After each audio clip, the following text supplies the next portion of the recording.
All right, welcome in everyone. Just double checking, making sure sound is good. You should be able to hear me, so we should be good to go. JC, what is up, my man? We are going to be doing again another workshop. It's going to be a continuation of what we did last week, just basically finishing up the 2025 federal benefit stuff. Um, this is going to be something that I can tell is going to be redone again. So we're doing this now, but I can already see that with the possible changes, incoming new VA secretary, the possibility of what can we say, different budgetary issues happening. There's going to be a couple of issues ongoing with this future process, so it's just basically making sure that we are aware of these are the benefits that are currently in place. This is what we currently have. This is what's in place right now for veterans, spouses, dependents, and all that stuff. These are the programs that are still there. Most of these programs have been untouched due to this whole federal hiring freeze, the federal just inquiry, all that stuff, them checking into everything. All of this stuff is being changed, is being monitored. We are paying attention to it to make sure that we are aware of all these possible changes or upcoming changes. The CFR is still going to be changed. We still don't have adequate information as to the specific date as when it's going to happen. But if you ever check the CFR, it always tells you when it was last up to date, and it'll tell you what the previous version was. So as of right now, it was changed on the 30th of this past month. So January 30th was the last time that the Code of Federal Regulations was changed. So that's the last time it was changed. So that's something for people to make sure to keep in mind. The last time it was changed was the 30th, 2025. And mind you, some of these changes are minor. Some of these are major. Most of the time, it's like little minor ones.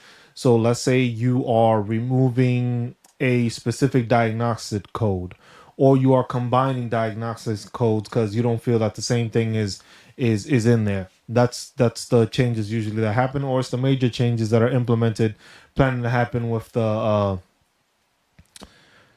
mental health awareness ratings, the not the digestive, that was already done.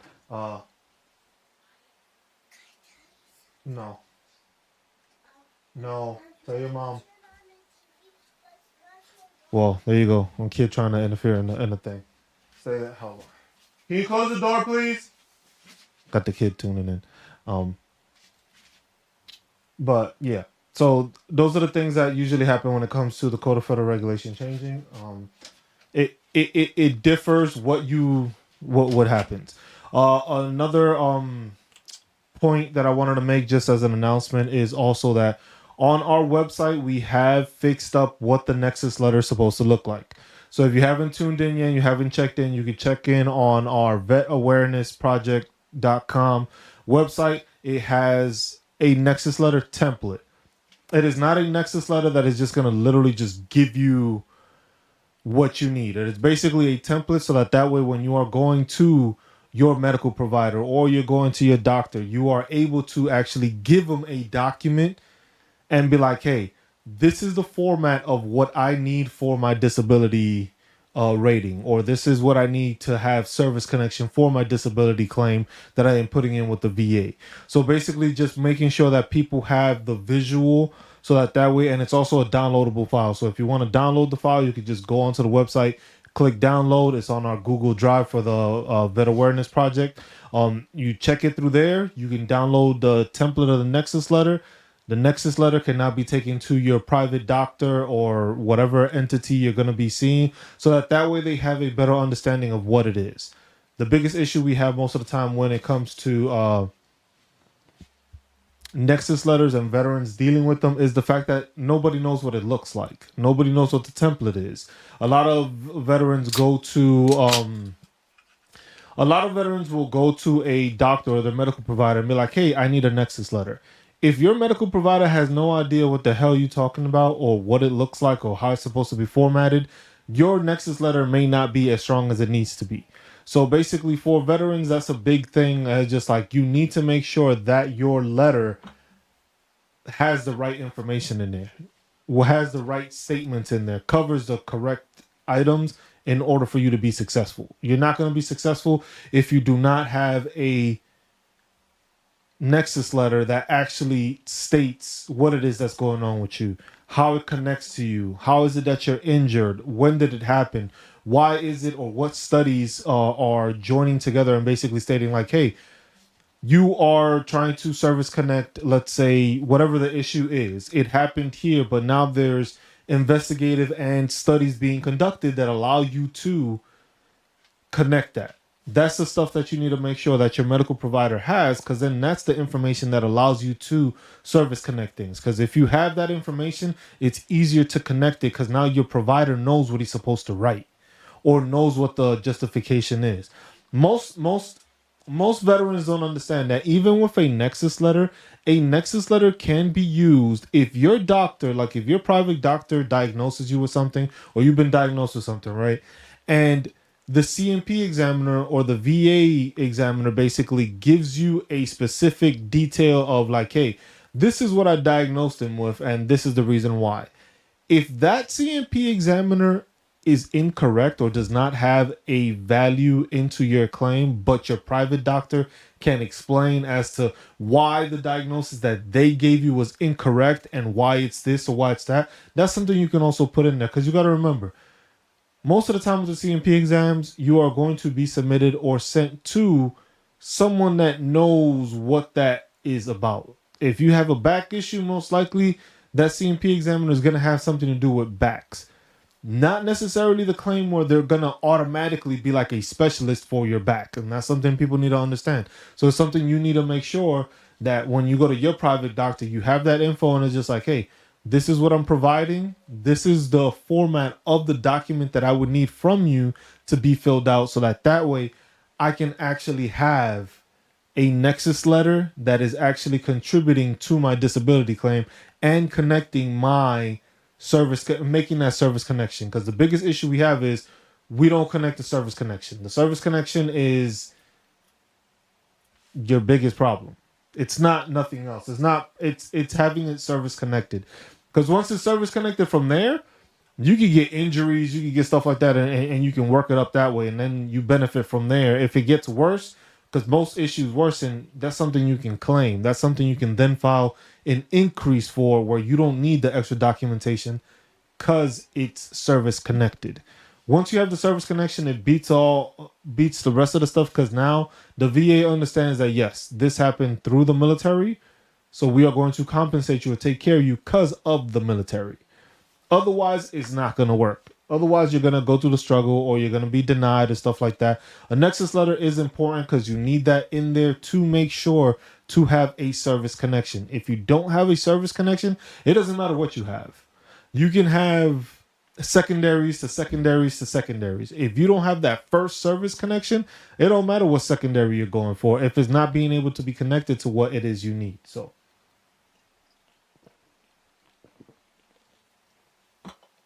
So keep that in mind when it comes to these nexus letters, because those are the more important things. Give me a second. I will give you the link to that. Oh, that's not what I wanted to do. Let me give you the link to where it's at. Copy. So this is going to be the link provided to you guys. If you're on TikTok, it's easier to watch it on YouTube. Because I can show you the screen and stuff like that. But this is the link basically for a template of a nexus letter. Like I said, this nexus letter is not going to be a specific thing. This is something that you want to try to use as a template. Look at what it has. Look at what your contributing information is. Look at your documentation. And then connect that to... Excuse me. Then connect that to whatever your disability claim is. If it's back injury, neck injury, sleep apnea, anything of the sort, make sure to use this as a guideline and then fill it out appropriately and plug and play what you have. The ACE exam, that's one that they basically already have the stuff done. You already have it there. It's just there. We're just going to verify kind of thing, I believe. That's what an ACE exam is.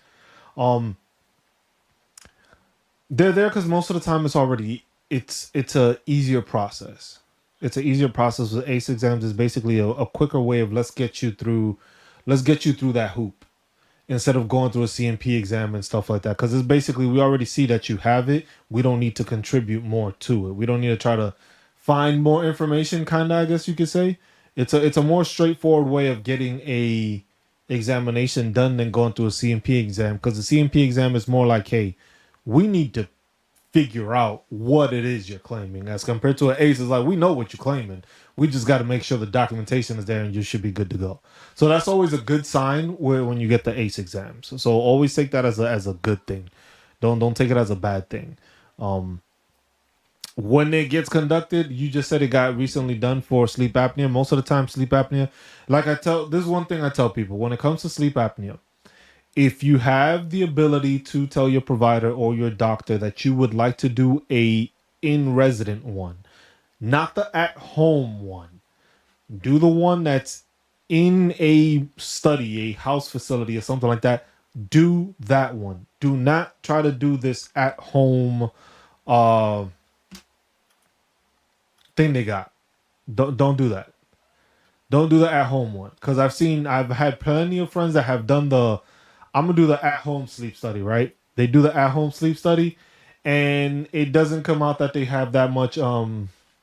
What's up, Annette? You said go Eagles. I have that poll there just for people to pick which one they want, who they're going for, Chiefs or Eagles.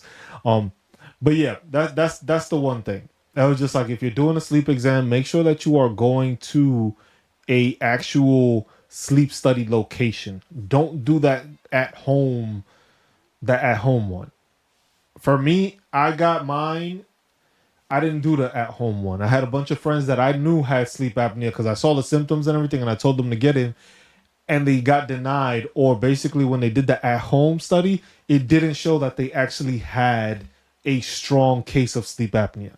And the reason I tell people to go to a actual study is because of the fact that at the study you are going to be like heavily monitored. You are going to have sensors put all over your body. You're going to have your oxygen being taken to see how much oxygen you're inhaling or how much you're pushing out, and all that stuff. Sensors all over. Sometimes they even record while you sleep. So that's information that helps, because for me, that allowed me to know that I had restless leg syndrome.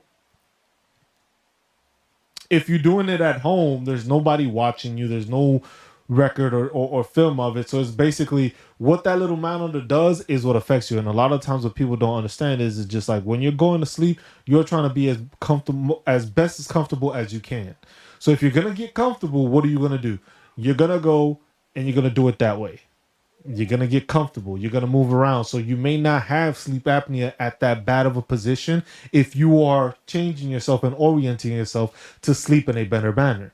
Whereas compared to when you do that sleep study, they're recording it. You have all these sensors. So if your breathing goes, that'll change it. If you're like if you sleep on your side, you may not get sleep apnea as much. But at the same time, when you have the whole setup, it'll show that, hey, you're still not getting adequate breathing or stuff like that, which is a cause of sleep apnea, which causes all that tiredness that you get, which sometimes even leads to chronic fatigue syndrome, because basically your body is not receiving enough oxygen when you are sleeping or resting. So it doesn't allow you, when you go to sleep, to actually recuperate and let your body heal. So if you sleep, like those are the times like when people can say, hey, I've slept like 10 hours, but I'm exhausted. That's because your body wasn't receiving enough energy to it. Are they going to make cuts to sleep apnea percentage? The cuts to the sleep apnea, the thing is, so like what's being proposed, they have proposed items. We are supposed to have a better answer in April. So in April, they are supposed to basically state, because that is the final action date when it comes to the changes to sleep apnea and to tinnitus and stuff like that. That's what they currently have it as. The mental health one was moved to August for the final action date. But like I said, keep in mind, these things have been proposed since 2022, and it's going on 3 years now. We just passed, I think on the 22nd of this month is when we passed the 3 year mark of when they proposed or stated they wanted to make these changes. Nothing has been solidified. It's been stuff that they say is going to happen. but the date of final action keeps on getting pushed and pushed and pushed. Now, with the changes for the mental health, it does look like, and people are saying that there are going to be higher chances of veterans getting higher ratings because of it, because it's being broken down into different structures. I wasn't able to find a document. I was looking for it. Um, but it breaks it down into 4 different categories now in order for your mental health. So they are saying that your mental health chances of getting a higher rating is going to increase with these new changes. But these new changes are now not going to be set till August, because that's the time frame now for the final action date. So when they should have something. Same thing, like I said, tinnitus and sleep apnea, that is supposed to happen in April when we get a action. The action it is not solid. It's basically saying this is going to happen. They've been proposing stuff, but then you got to remember, all the CBO was proposing that too much money was being spent. There should be reductions in certain areas, stuff like that. So that's why it's kind of difficult at this time to navigate the stuff. Like I said, look, if you have your disability ratings and you have your all your documentation, file now. We're not certain of what changes may be coming when it comes to our disability ratings, when it comes to our compensation, when it comes to certain benefits and stuff like that. We don't know what is in the works right now, what may be cut, what they may deem as not priority, what they may deem as, hey, we're going to lower the budget on this section, but we're going to raise it in this section. Because we all know everybody wants more CMP exams and everybody wants more community care. But if more money is going set to that, where's the money getting pulled out from other places?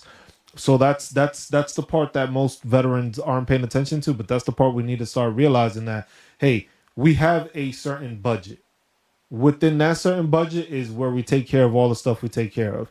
If they're going to start restructuring and changing it, there's going to be losses in certain spots and gains in other spots. But it's not going to be gains all across the board. So when I say that, it's like, hey, if you have your claims, you have your documentation, you have your stuff, go file for your stuff now. Maybe you can file, maybe with these changes, you notice, hey, I can actually get a higher rating because of this, then file for an increase. But if you have your stuff now, file for it now, because the thing is then you at least be grandfathered into that documentation and have it, and you know what's going on. So it's not a surprise to you when that changes. But all right, let's get into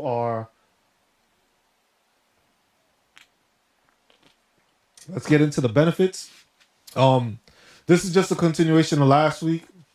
Last week we left off. Oh, that's the website.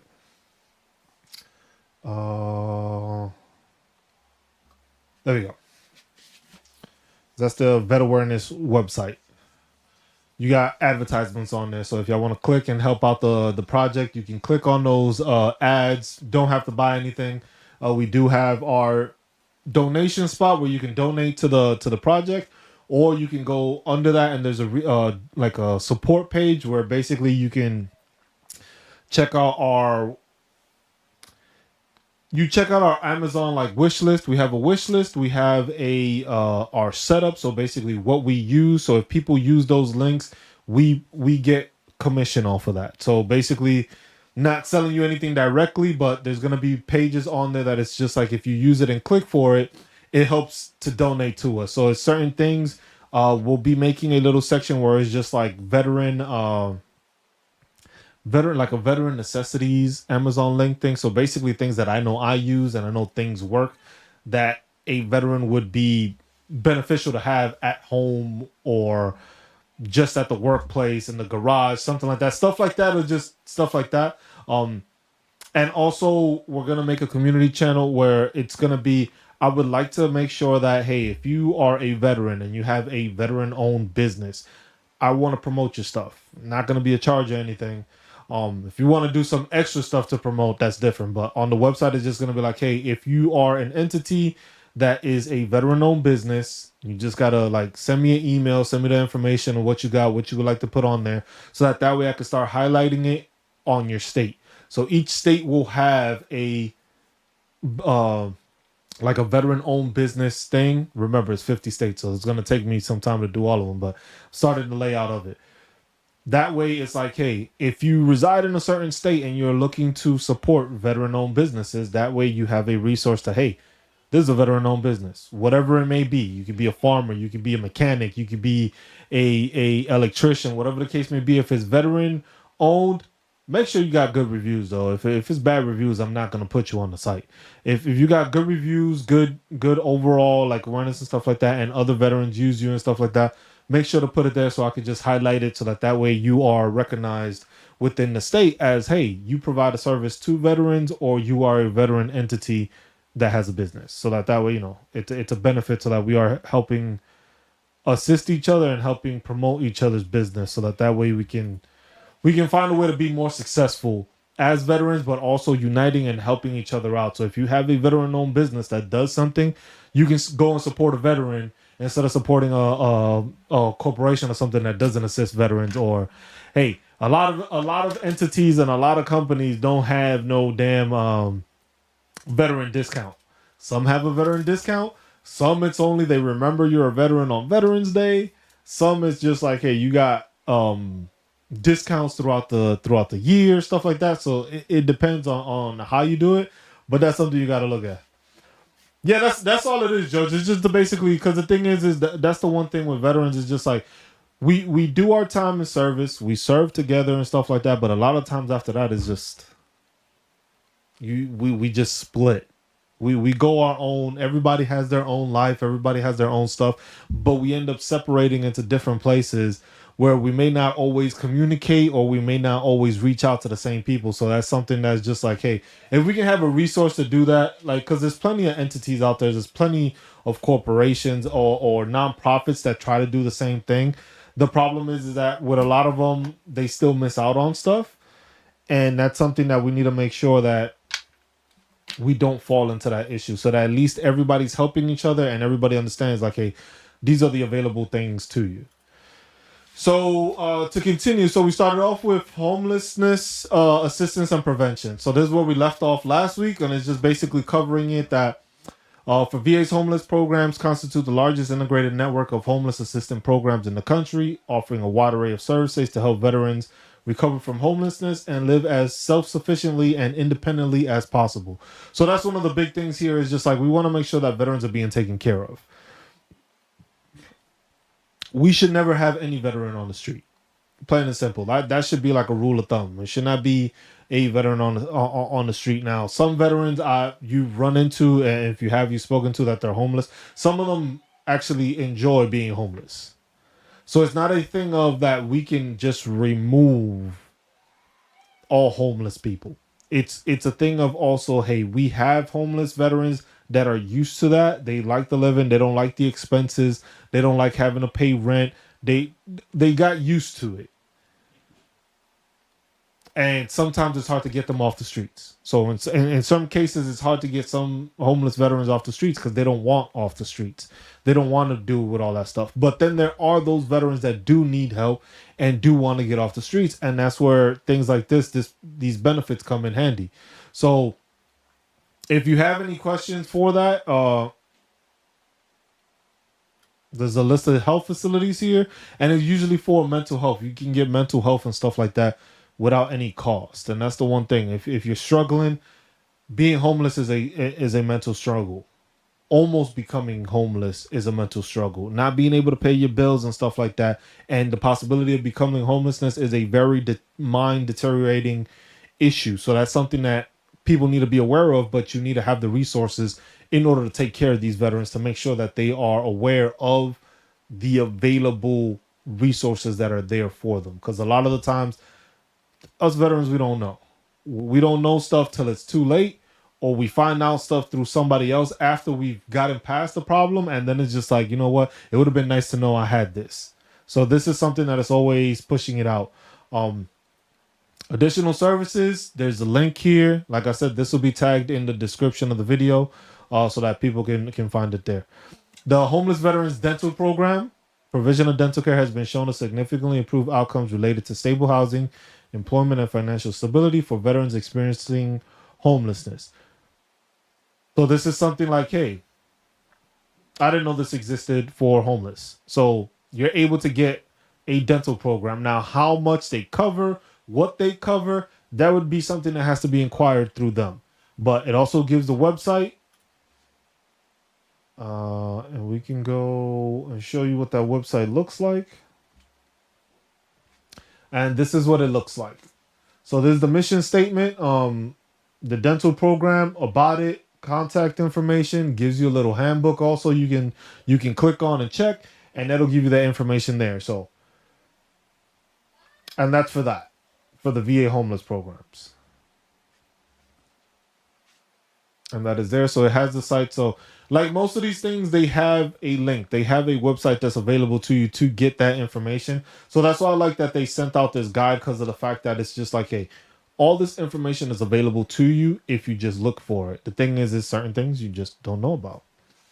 Community resource and referral centers are a collaborative effort of the VA community service providers and agency partners. CRCs are centrally located to better engage homeless veterans. Veterans who enter these centers are referred to physical and mental health care resources, job development programs, housing options, and other VA and non-VA benefits. Homeless, another site, same thing. And this one is basically showing you the different community resource and referral centers, and this is across the country.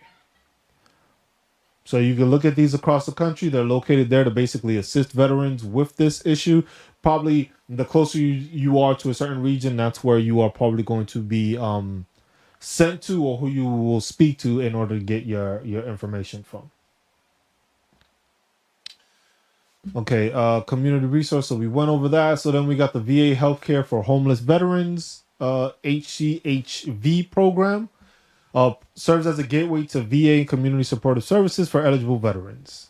So another program gives you the highlight here, another page. So healthcare for homeless veterans, and it gives you the outreach, a fact sheet, and stuff for you to check on that way. So you can check that information this way. Homeless veterans community employment services. That one sounds pretty straightforward. Uh, the mission of HVCES is to provide employment services and resources to veteran participation in VHA homeless programs to increase access to permanent housing and improve housing stability. Employment decreases the risk of suicide and provides improved quality of life, increased self-confidence and independence, opportunities for socialization, and a decreased reliance on institutional care. Which is there basically for employment services, kind of like the VRE program, but this is more for homelessness. Because they have it here, HVCES is staffed by vocational development specialists and vocational rehabilitation counselors who function as community employment coordinators and employment specialists. Keep in mind that when they say vocational development specialists and vocational rehabilitation counselors, it is no longer called that. So they kept the name. So the counselors kept the name for the VRC. So basically the vocational rehabilitation counselors, they kept that name. The name of the program is Veteran Readiness and Employment. So the VRE is no longer vocational rehabilitation. It is Veteran Readiness and Employment. So that people don't get confused and think that it's two different programs. It's the same program, just the counselors kept the previous name that they had and they didn't change it.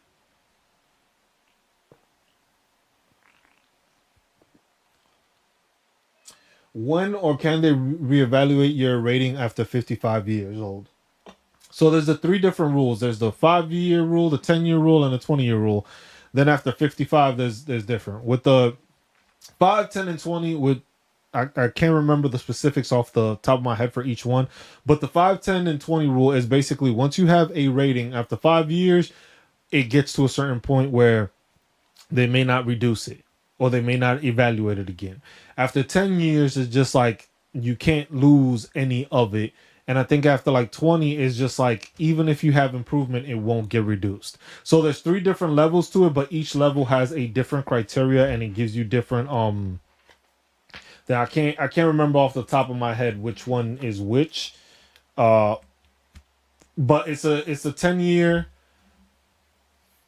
hold on, I gotta move this out the way. 10-year, 20-year, 5-year, 10-year, and 20-year, and those are the ones that are basically will work that way. So that's how you use it that way. So that's the difference. But all three of those are three different. There's three different things, and each one of them gives you a different item. Basically, the easiest way of explaining it when it comes to the 10, 5, 10, 20 year, and after 55. Once you have a certain rating for a certain amount of time, they won't reduce it. Once you have it for a certain amount of time, even if it's improving, it stays the same and it's safe. And then after a certain amount, it's just not going to change. So that changes between each one. So that's the employment service. We went over that. So we have the homeless patient aligned care team. HPACs provide a coordinated medical home designed around the unique needs and distinct challenges homeless veterans face, both accessing and engaging in healthcare. At selected VA facilities, veterans are assigned to an HPAC that includes a primary care provider, nurse.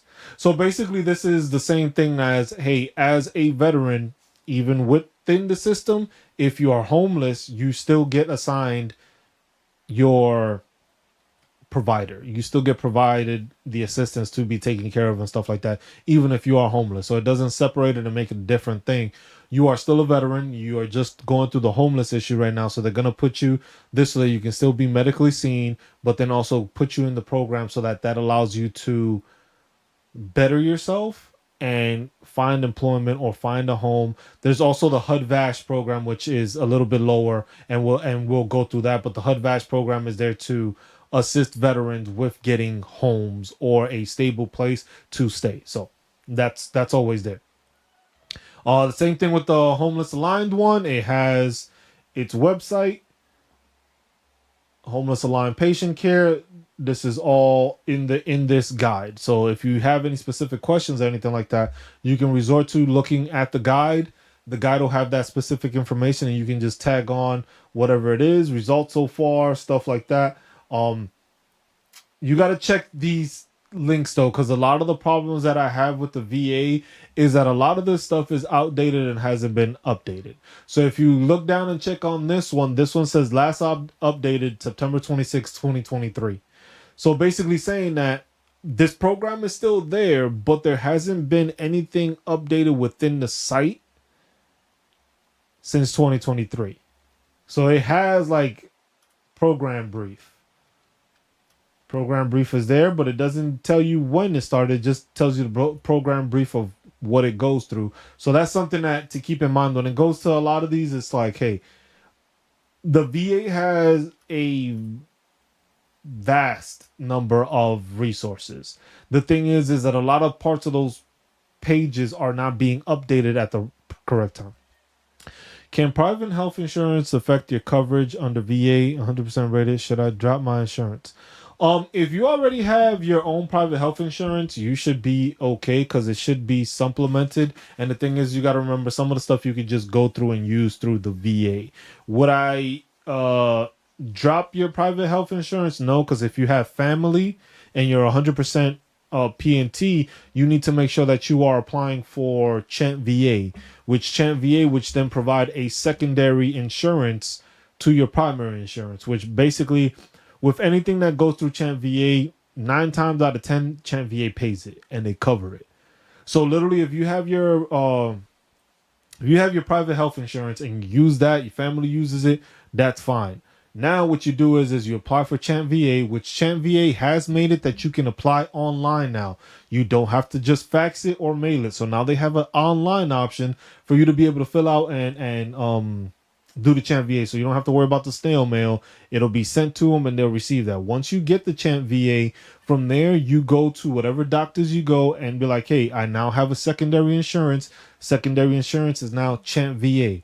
Once you implement that and you have Chant VA as your secondary, literally when your family goes and gets seen by a doctor or anything of the sort, literally most of the time it gets covered.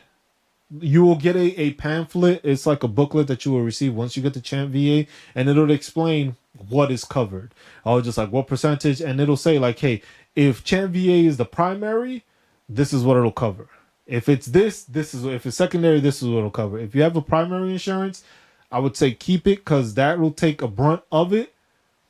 But then Chant VA will cover the rest. So literally, I wouldn't say it's free healthcare, but it's close enough to it that your family can get seen, and for almost everything, Chant VA is covering the back half of whatever it is. So you know you get that bill from the health insurance that says, "Oh, this is what you owed. You owe this amount." So if you owe this amount, you usually get that bill. That's what you got to pay. When it comes to Chant VA, it'll be run through both. Should we choose a PPO or HMO? There, I wouldn't be able to advise you, because it depends on what's being offered, what's being covered. But I would say first, make sure you have Chant VA, because then once you have Chant VA, no matter which one you pick, you'll see what gets covered. So if you got to pay more, you know that Chant VA is going to cover the other half. You may not need to get the super expensive one because Chant VA may cover the rest of it. See, and vice versa. So it depends on your plan. It depends on your company, on what your health insurance is. That'll be a whole different situation, basically deciding on how it benefits you and your family. But with Chant VA covering most of the secondary cost of stuff, it's like primary insurance is not a bad thing. Yes, it costs money, but at the end of the day, you don't got to worry about any co-pays or any other extensive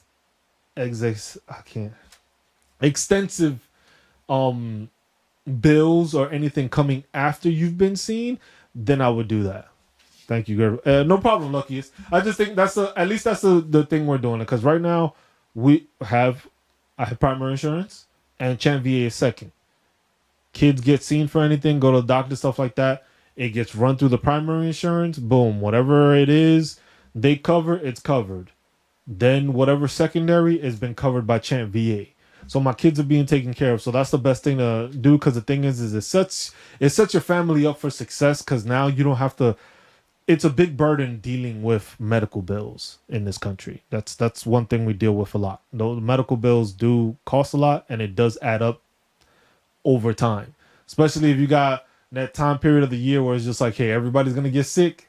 Everybody gets sick, and then from there it's just like, oh shit, gotta go to the doctor for this, gotta get that. But if your pharmacy's being covered and your appointments are being covered, there's no loss in doing that. But you gotta make sure that you're filing for Chant VA, and that's only something that's available to you when you are 100% P&T.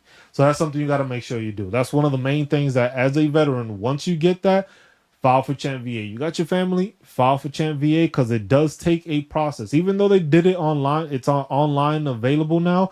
I'm not sure how quickly it actually gets done still. Because for me, it took like about 6 months to get an answer back. And that's because I decided to call them and be like, hey, it's been about this amount of time. I still haven't heard anything. And then they was like, oh, we didn't notice this. And my thing was ready. They just hadn't, I guess, sent it to the right office or whatever the case may be. But with me calling it, that's what had it. And then within 3 days, I got my damn little slips for my kids and all the stuff. And I was just like, so it is beneficial. And if you're 100% P&T, you're also a veteran. So you can go and get seen for what you need to at the VA. So that also helps. So it can reduce costs, because it's like, hey, I can be seen at the VA for certain things that I know may be expensive through my primary insurance. So the Homeless Providers Grant and Per Diem Program. The Per Diem Program allows VA to award grants to community-based agencies to create transitional housing programs with wraparound supportive services to assist vulnerable veterans move into permanent housing. The GPD program is VA's largest transitional housing program, with approximately 11,000 beds nationwide. So this is basically a program that is just like, hey, let's get them into a house, but it's like a transition house. So we have them housed in this location. Once we get them situated and stuff like that, we'll move them into a permanent house. And that leads into, like I was speaking on, the HUD-VASH program. So the Housing and Urban Development Veterans Affairs Supportive Housing Program. This collaborative program pairs HUD's Housing Choice Voucher rental assistance with VA case management and supportive services. These services are designed to help homeless veterans and their families obtain permanent housing and access the healthcare, mental health treatment, and other supports necessary to help them improve their quality of life and maintain housing over time. So basically the same thing, has the link there. You click on it. The HUD-VASH is basically, you can say it's kind of like it's like a voucher program, which it explains it here Um, the program provides supportive services to very low income veteran families living in or transitioning to permanent housing. It is designed to rapidly rehouse homeless veteran families and prevent homelessness for those at imminent risk of becoming homeless due to a housing crisis. So basically, that is just like, hey, if you are a veteran and you know somebody that's going through financial issues, or they may be talking about they got to sell the house or they got to do all this stuff, this is something that you need to make sure you pass this along to them. It's just like, hey, it's not saying that you are going to become homeless, but at least you know that this program is available, so that way, in case something does go wrong or there is an emergency situation or a random situation, you are able to know that this program is here to assist you to make sure that you do not become homeless, so that it transitions you in there. And it's basically like a waiver program that they go with housing, so that way they can do that. Plot. Appreciate you tuning in, my man, as always. Um, Provide authorities, and that's basically what that takes care of. So that way it's like, hey, veterans, if you know you are going to fall into a possible crisis, and your family may fall into a crisis, whether it's losing a job or loss of employment, stuff like that, and you need to make sure you have a house or something like that, this is something to look into, because it's a program that's made to make sure you are taken care of and you have a place for your family to be there also. Domiciliary care for home veterans. This program is for veterans with mental health concerns who are homeless, at risk of homelessness. Care is provided for multiple challenges, illnesses, or rehabilitative needs. Basically, a program to make sure to take care of veterans, homeless veterans. Compensated work therapy, transitional residence. Designed for veterans who face employment barriers due to mental health conditions or physical disabilities. Compensated work therapy transition residence provides veterans with assistance and coaching to find and retain jobs as they continue treatment, empowering the transition to independent living. Basically, another one of those programs that's there to help veterans. Like I said, a lot of these programs are here. Most veterans don't know that they exist. So, like I said, if it's something that you know of a homeless veteran or know of a person that may be doing this, make sure to point them into this guide. Make sure to have them go through all these different instances and all this different documentation that's available to them when it comes to homeless assistance, so that they don't become homeless. And that takes care of that. So now we have family members and survivors. This is information on for family members and survivors. So this is the part where a lot of veterans don't.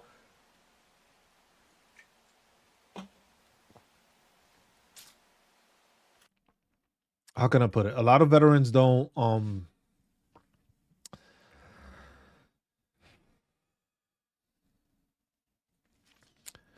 A lot of veterans don't pay attention to a lot of these benefits, because a lot of these benefits are not explained to the veteran. A lot of the times when it comes to benefits, when it comes to any kind of benefits, it's the service member, whoever served, stuff like that. There are a ton of family member and survivor benefits.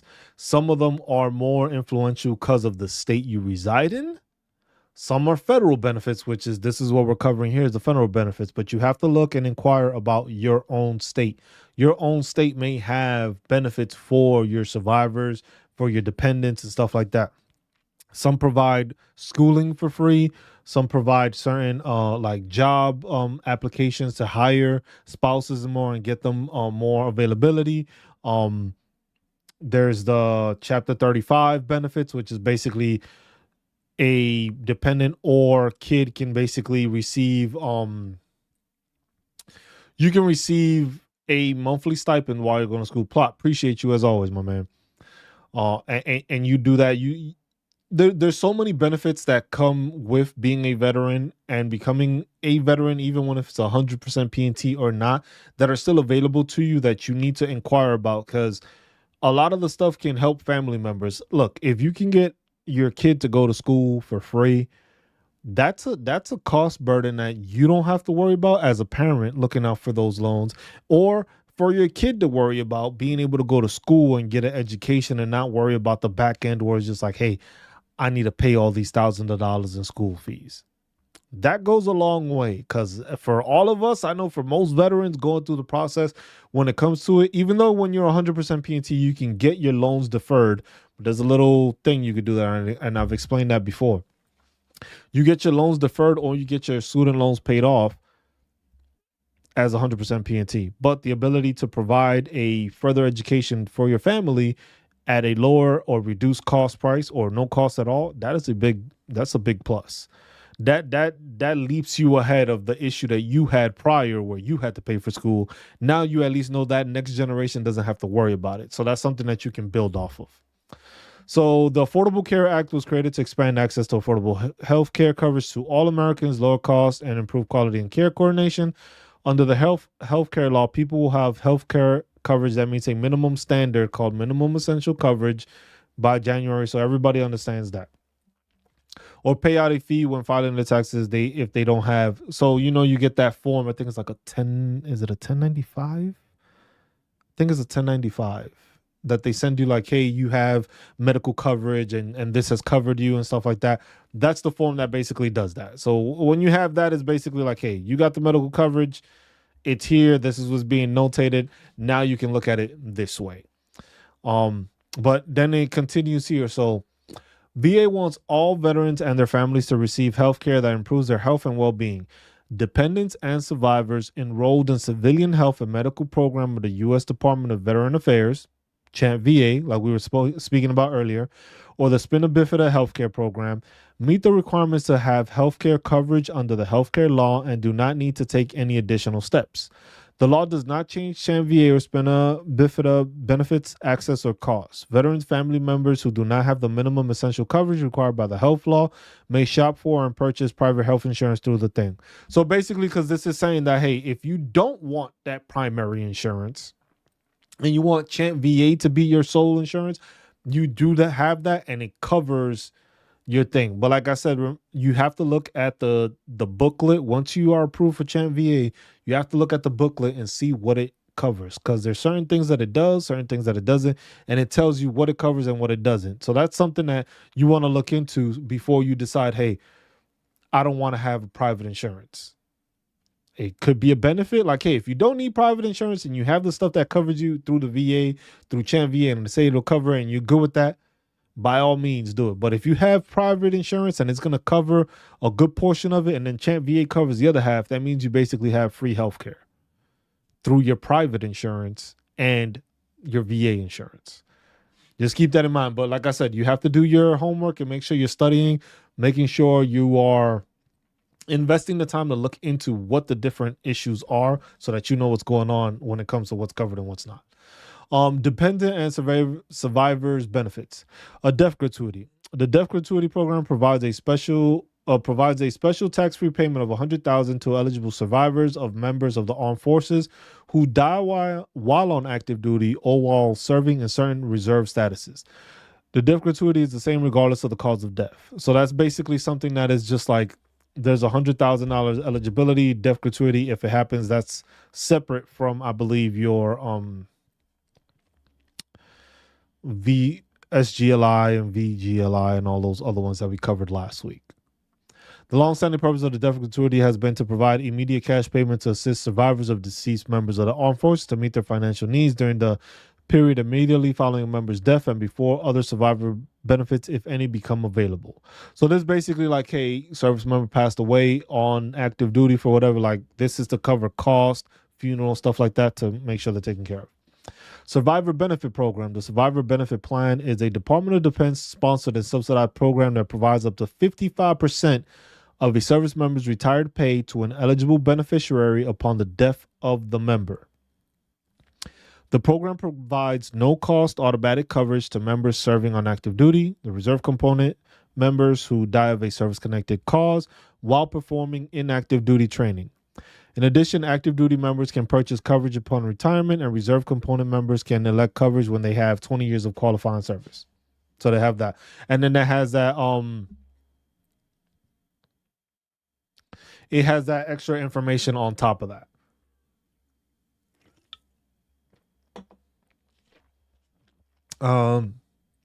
This is the one that I always get a ton of questions on. It's the dependency and indemnity compensation.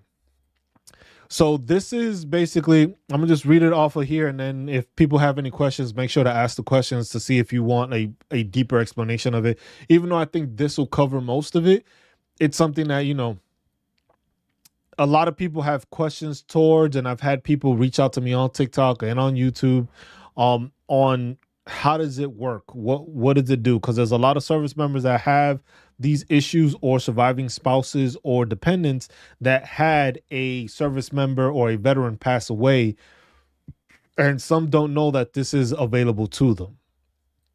As long as the service member passed away from a service connected issue. But we'll read this along here. So the dependency and indemnity compensation. DIC is a tax-free monetary benefit generally payable to eligible survivors of military service members who died in the line of duty, or eligible survivors of veterans whose death resulted from a service-related injury or disease. So it specifies that it has to be from a service-related injury or disease. DIC may also be paid to certain survivors of veterans who were totally disabled from service-connected conditions at the time of death, even though their service-connected disability did not cause their deaths. So let me read that again. DIC may also be paid to certain survivors of veterans who were totally disabled from service-connected conditions at the time of death, even though their service-connected disability did not cause their death. The survivor qualifies if the veteran was continuously rated totally disabled for a period of 10 years immediately preceding death, continuously rated totally disabled from the date of military discharge and for at least 5 years immediately preceding the death, a former POW who was continuously rated totally disabled for a period of at least 1 year immediately preceding death. So these are the three different instances where the survivor qualifies if the veteran was just totally disabled. So if you were 100% PNT, this is where you would fall under. But you have to meet that criteria. So at least of 10 years, or immediately preceding the death, 5 years, or POW. So if a chronic illness causes complications that created the cause of a death spouse will qualify. So that's the thing is where most people need to understand is so the question is, so if a chronic illness causes complications that created the cause of death, a spouse will qualify.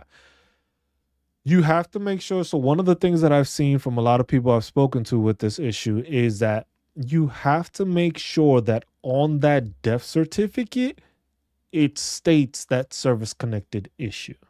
So if you have a chronic illness and it's a service-connected chronic illness, you have to, like, on that death certificate, it has to say that, oh, service member passed because of this chronic illness.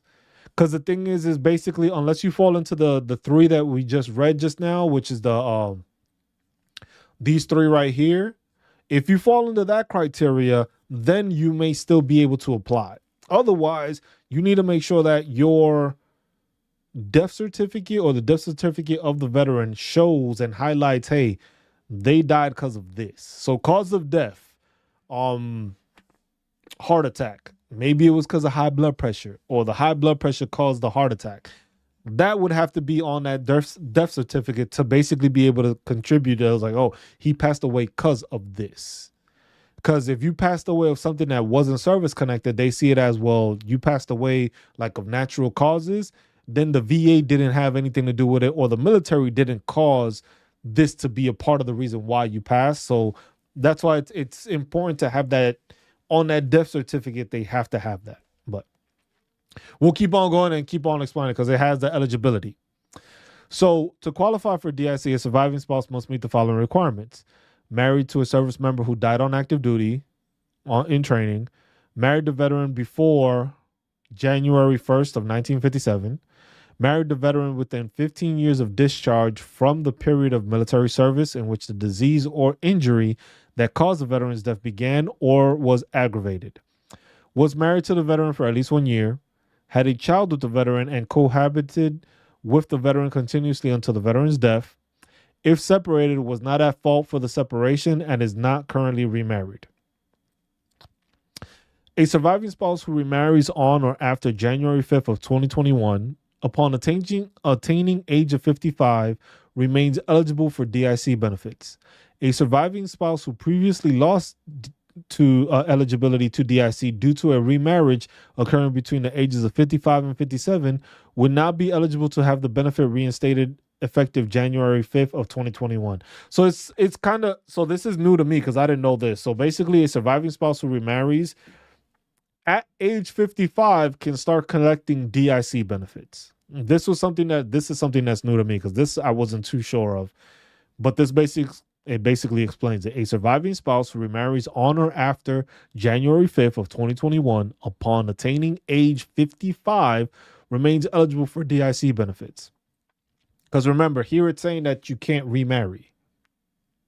But now here it's saying if it's past 55, you may still be entitled to these benefits even if you remarry. So that's something to keep in mind. DIC eligibility for surviving child. Hey, no problem, luckiest. That's the thing. That's what we do. We do these every Sunday because it's to educate people on stuff. Because a lot of these things are not known by veterans. Veterans have no idea that these benefits are there. I didn't even know that. I didn't know the certain ones for the eligibility stuff or for the DIC to still be eligible without it being on the death certificate. So that's good to explain to people. But as we keep on going, there's a couple more things that is going to be explained here for DIC. But we'll show that, and that way it's just like people know what is going on. So people are educated on the fact that, like, hey, if I pass, I know that my family will be taken care of, kind of thing. And that's the biggest thing else as veterans that we worry about is like, hey, making sure that we can continue to pay our bills, making sure our kids are taken care of when we're not around to take care of them. Because right now, if you're at 100% PNT, you're receiving about like $4,000. If you got kids and a spouse, you're at $4,000 plus. Now, if you pass because of something that was service connected, that $4,000 isn't there anymore. The DIC payments make certain amount, but it doesn't cover the full amount that you were gaining off of just your disability payment. So now instead of getting that $4,000 tax free, you may be getting only $2,000 tax free, depending on the DIC payments, because there's certain payments and they structure it differently, but it's not going to be the same amount unless you have existential additional stuff added that raises it, but you're not going to be making the same. So that's a big difference when it comes to taking care of your family and stuff, because if you pass, you want to make sure that they're at least taken care of or at least being looked after. And if you know you have these payments, at least it's something compared to going from getting that tax-free money to not getting tax-free money at all. And that causes a big change. So for the child, surviving child may be eligible if not included on the surviving spouse's DIC and is unmarried and under age 18 or between the ages of 18 and 23 and attending school at an approved institution. A child adopted out of a veteran's family may be eligible for DIC if all other eligibility criteria are met. DIC for a surviving parent. So this is like if you have dependents as your parents, because you can add dependents. You can add your parents as dependents. So if you are providing monetary stuff, if they are living with you or you're taking care of them, you're sending money to them, and you have like statements and stuff like that, and you show it, you can add them as part of your dependents because you are taking care of them. You are the financial assistant, or you're paying for their rent, or whatever the case may be. That's something that you can use also. The DIC for the surviving parents is an income-based benefit for parents who are financially dependent on a service member or veteran who died from a service-related cause. When countable income exceeds the limit set by law, no benefits are payable. The spouse's income must also be included if the parent is living with a spouse. So it's basically like on an income level that they decide to make that. DIC aid in attendance and housebound benefits. So this is if you're housebound. If a veteran died on or after January 1st of 1993, the veteran's surviving spouse may receive additional benefits beyond the basic DIC rate if the spouse is residing in a skilled nursing facility, require the regular assistance of another person to perform the activities of daily living, or they are permanently housebound. This additional benefit is referred to as aid in attendance or housebound. So basically, you got to remember, you may be housebound, but if your spouse is also, that is a different payment. because of the fact that sometimes, hey, if it's both of you are getting up there in age and you both need assistance, that's there. So, Sarah says, "Thank you for your work. My uncle was the secretary of Veterans Affairs, and veterans deserve so much better than they have." Sarah, I appreciate that. Hopefully, I could probably one day get a job through the VA if they stop this hiring freeze.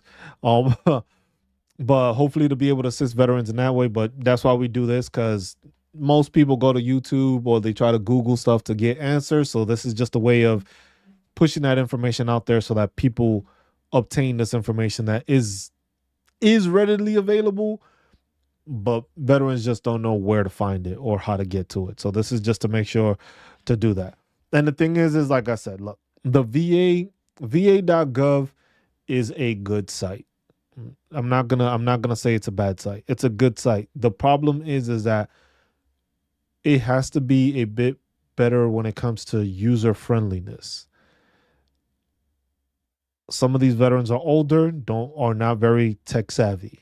And the thing is if you don't know how to search for things on that site, it is overwhelming. I've said that before when it came to me first filing. It's overwhelming to go into va.gov and try to find specific information because it's like 8 clicks to get to something. They need passionate people. It's not the best, and it's confused. Yeah, it makes it difficult because of the fact that it's just like, look, the simplest thing that I've always shown while doing going to the VA site is look at how many clicks it takes for you to be able to figure out how much disability pay rates are.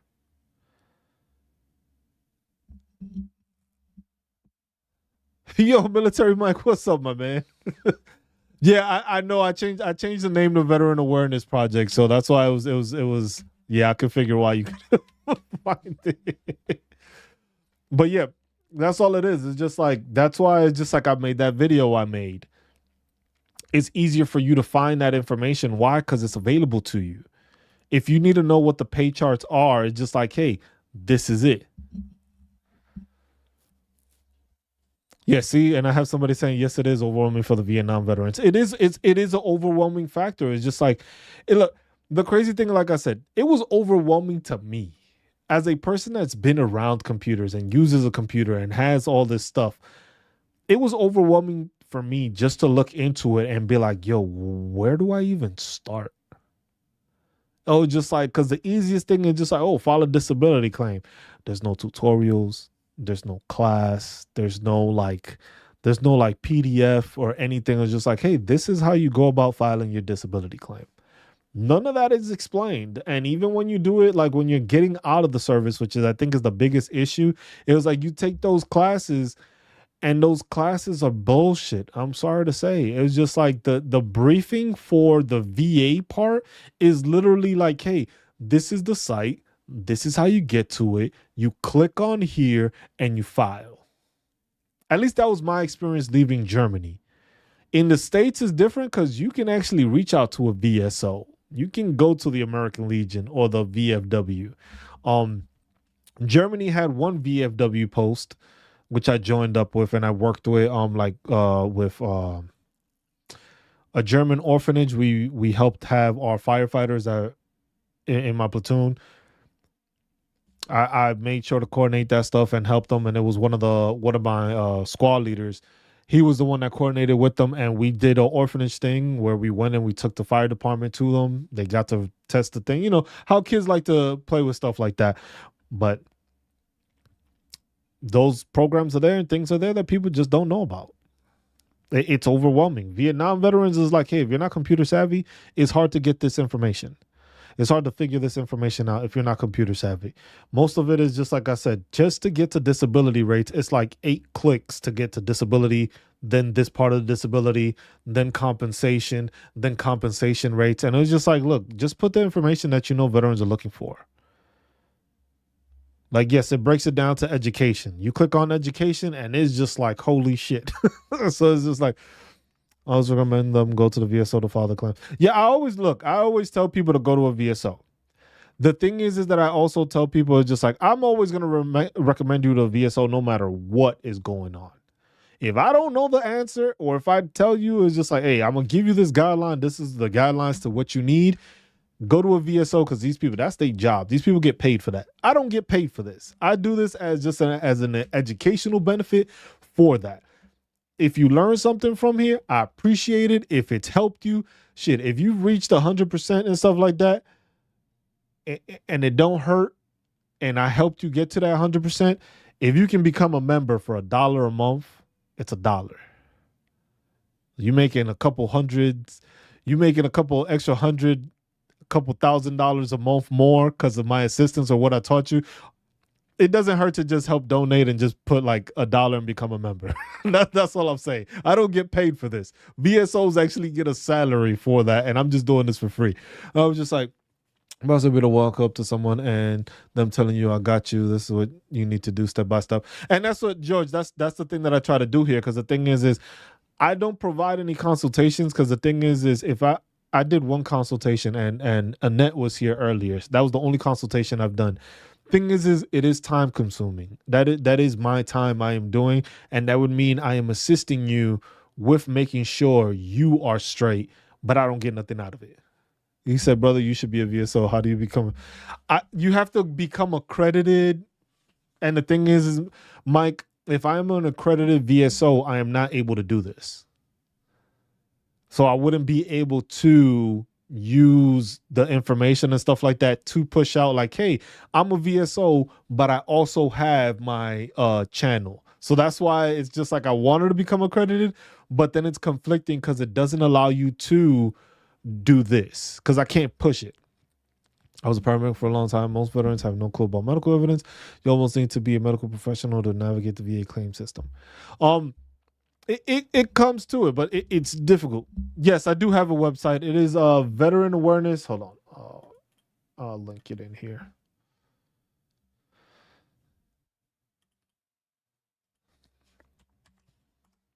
That is the website that we've created. So basically, it would just be, you would have to be a VSO, but you would have to be, because you're accredited now. So then you would be recognized by the VA. So you wouldn't be able to push out like all this stuff that I'm doing. I wouldn't be able to do that, and I wouldn't be able to take care of you because I'm working as a thing. And if you notice, for most VSOs, they don't charge you anything. When you go to these other agencies, they are charging you a bundle of money. I don't do that. Here is just like, hey, if you want to donate, you want to subscribe, you want to watch the videos, you want to comment, you want to provide engagement to the channel, that's how you help support this and help support me creating this and continuing with this. But besides that, I was just like, I'm just assisting here for free. It's just like something that I know I needed and I could have used when I was going through this problem of disability claims, benefits, and entitlements. This was something that benefited me. And I figured if I could do this for other veterans, it'll help benefit them so that they can get past the hump of sometimes it's just like not knowing how to file correctly, not knowing that they have these entitlements, not knowing that there are benefits available to you that you can use that some people just don't know. So it's just like, that's why we do these and we go through these things, because it's just like, this is information that's at the federal level that doesn't change. When you go into the state level, it changes because each state is built different. Each state provides this and provides that. See, every single time a person goes to a hospital, clinic, urgent care center, upon discharge, they should ask for a copy of the medical notes for that visit. They will gladly give. Yeah. And the thing is a lot of the times people don't do that. Luckiest on TikTok. If you go to my bio, I should have the link on there, and it should be the website is www.vetawarenessproject.com. Vet as VET, the word awareness, the word project.com, and that is the website that we have that we're just building it up as we can. And that provides different information, VA forms, Nexus, example of a Nexus letter, resources is just like your government representation. So if you want to reach out to your government officials and ask them questions, email them or contact them, and stuff like that. But that'll keep on growing as we go. But yeah, people need to get their records. They need to get their records. And that's something I think people need to start doing not only while they are in service, but also at the end of the service.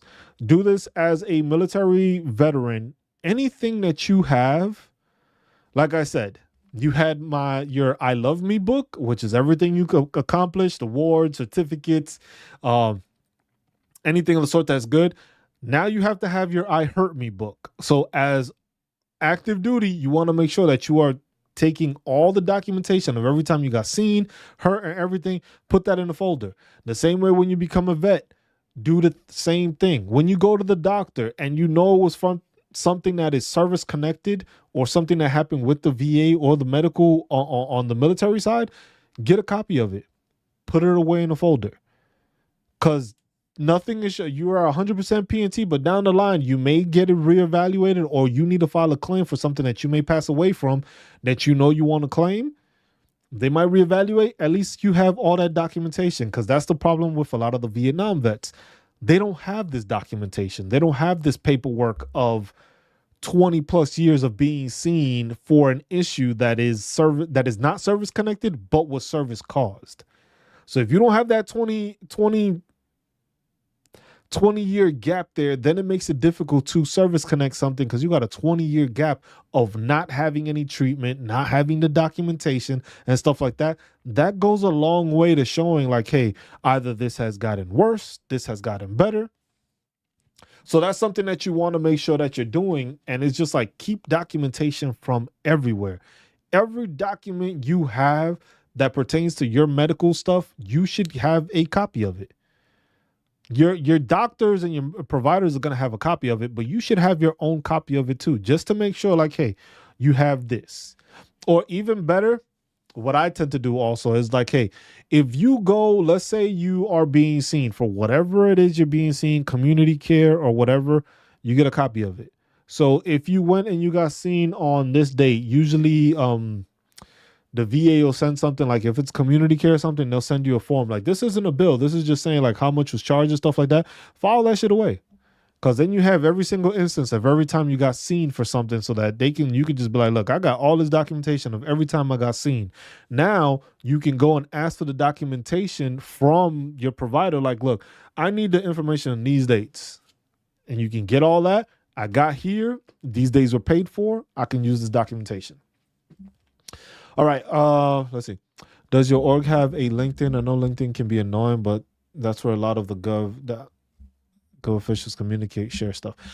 Sarah, I still haven't created one. I have my personal one. I have to work on creating the LinkedIn version of it, so that way it ties into it. So that's something I am working on, to finally create that one and just put it all together, so that way people can find it there and I can start posting there. Because right now I just post kind of like on my personal one, just like little things here, but I don't post enough on LinkedIn because it's like another Facebook at times. But it is beneficial for business wise to put that in there, so I will create one,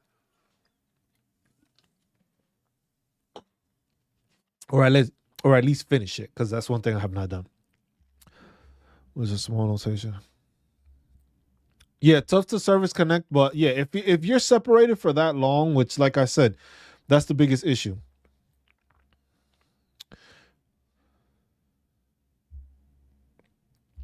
So Extreme says, developing a strong relationship with a good doctor is so important. Being upfront about the struggle with the VA claim system. Some doctors are not so congenial. Good doctors are like gold. And Extreme, that's one of the reasons why I decided to create the guideline template of a Nexus letter. Because the thing is a lot of times veterans don't have that information to provide to a doctor. They don't have a document basically highlighting that. They don't have, it's just like, hey doc, I need a Nexus letter that I'm dealing with the VA, I'm filing a disability claim. I need a Nexus letter connecting this to this. That this is the reason why I have that, or more likely than not, it's the reason that I have this. Most people tell their doctor they need a Nexus letter, and their doctor just looks at them all confused with the deer in the headlights look, like, I don't know what that is.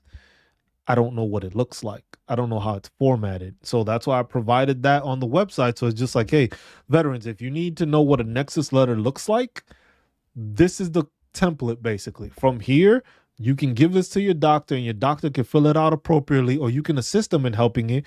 And then you look at the DBQs also, and that helps you fill it out. So you can fill out a DBQ, fill out a Nexus letter, and have all that together. But now you know what a Nexus letter looks like, because the DBQ is straightforward because it has the information you need. It tells you what you're filling out, where you're filling it out. Nexus letter, this is your bridge. This is what's connecting the things. And once you put those two together, Nexus letter and a DBQ, your claim becomes stronger because you have that identifiable information. And that's what you got to make sure you're doing. So DIC 8-year special allowances. If a deceased veteran was considered permanent and totally disabled, rating, or permanent and total individual unemployed, so TDIU also. So either one, as long as you're 100% TDIU or PNT.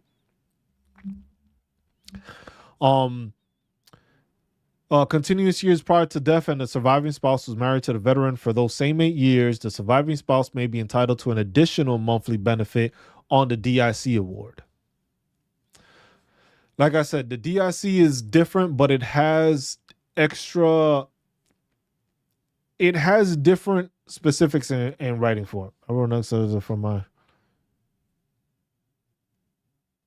Yeah, the thing is some of them, I was wondering, but I make sure.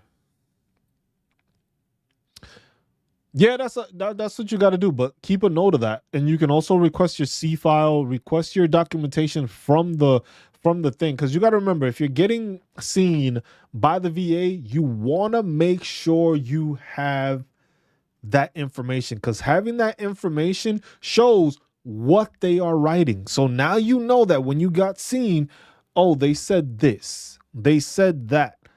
We talked about this. We didn't talk about that. It's just like, oh, I remember speaking about this, but that isn't in the notes. Stuff like that, so that way you are aware. That way, if you need be, hey, we spoke about this issue, but we didn't go in depth, and you go on your healthy vet, send them a message real quick and just be like, hey, I was looking over the notes and I didn't see anything on this, and I want to make sure I see this, so that way, let's say you are dealing with an issue, you can go and make sure to look at that specific issue and be like, you know what? I got it. Hold on. Let's see what Annette says. Yes, he did help me with ideas for my claims. I am a post-Vietnam vet. We did not have pleasure of going to sick call. We were told when to go to sick call. Mr. Cruz helped me out. See, so like I said, Annette has, I wouldn't say will be only, but has been the only person that I have assisted with like a consultation. The thing is like with me, a lot of the stuff is, as veterans, we start thinking in this box. Sometimes you got to think outside the box to help you with your disability claims or to help explain your disability. Buddy statements, written statements, your own statement explaining and claiming. Because like I was telling, like with what I told Annette was, your personal statement is a statement explaining the story and the evidence to a VA rater. Because remember, these VA raters don't know who you are. They don't know your story. They don't know the event. If you are putting it in detail and you are writing specifics and stuff like that, it allows them to see like, oh, this is why they're claiming this. It happened on this moment. This is the information that's here. This is the information that's there. And you paint that picture because you want to paint that picture for that VA rater. Like I said, if you can't give your file to a random person and they can't tell you what's wrong with you, then why should a VA rater be able to tell what's wrong with you? And that's the mentality veterans need to take. It was just like, make sure you are doing your due diligence so that it is appropriate. So that way it's just like, you know what? This is what I have. This is what I'm filing for. Now you have the full picture with evidence, with documentation, Nexus letter, DBQ, whatever you provide.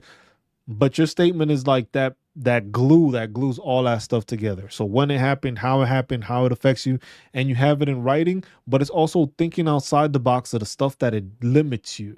Because that's where a lot of veterans fail to voice when it comes to the CAP exams. It's the limiting factors. The VA wants to know how your injury, how what you're dealing with is limiting you. Pain is pain. Everybody deals with it differently, but the way it limits you is the way it limits you. The problem with cervical injury was placed. See, and see stuff like that. Things like that. That's why you have to request that C file. Because the net says, yes, I did request my C file. The problem, a cervical injury, was placed as documented as a sprain.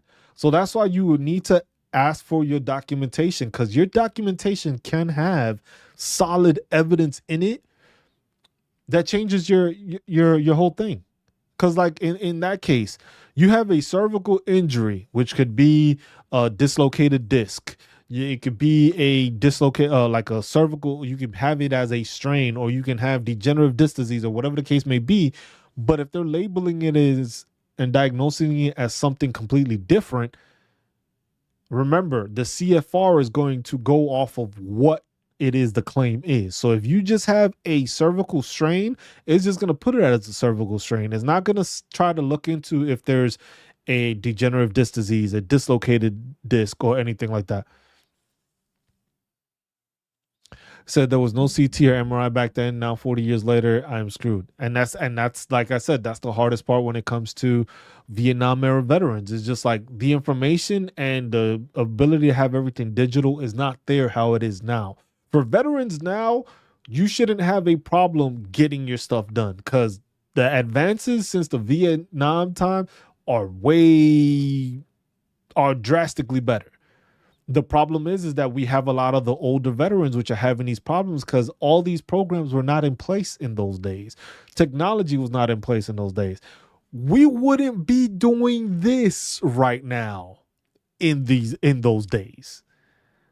I'm not able to get this information out to people in those days. Most people, if they found this information, if you got this PDF, it would probably be a thick book that they would hand out, and they only printed a limited amount. If you got your hands on it, you got lucky and you got this information. Otherwise, it probably wasn't being even printed out, so people didn't know. So that's where we have to do this, to try to educate people on stuff that's there and whatnot.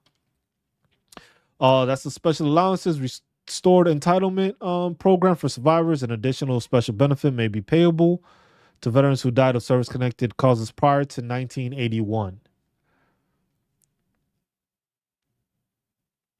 Survivor's pension. This is one that a lot of people do inquire about also. So, survivor's pension is an income and net worth based program payable to low income surviving spouses or children who have not married or remarried since the death of the veteran. Any benefit payable is reduced by annual income from other sources, such as Social Security.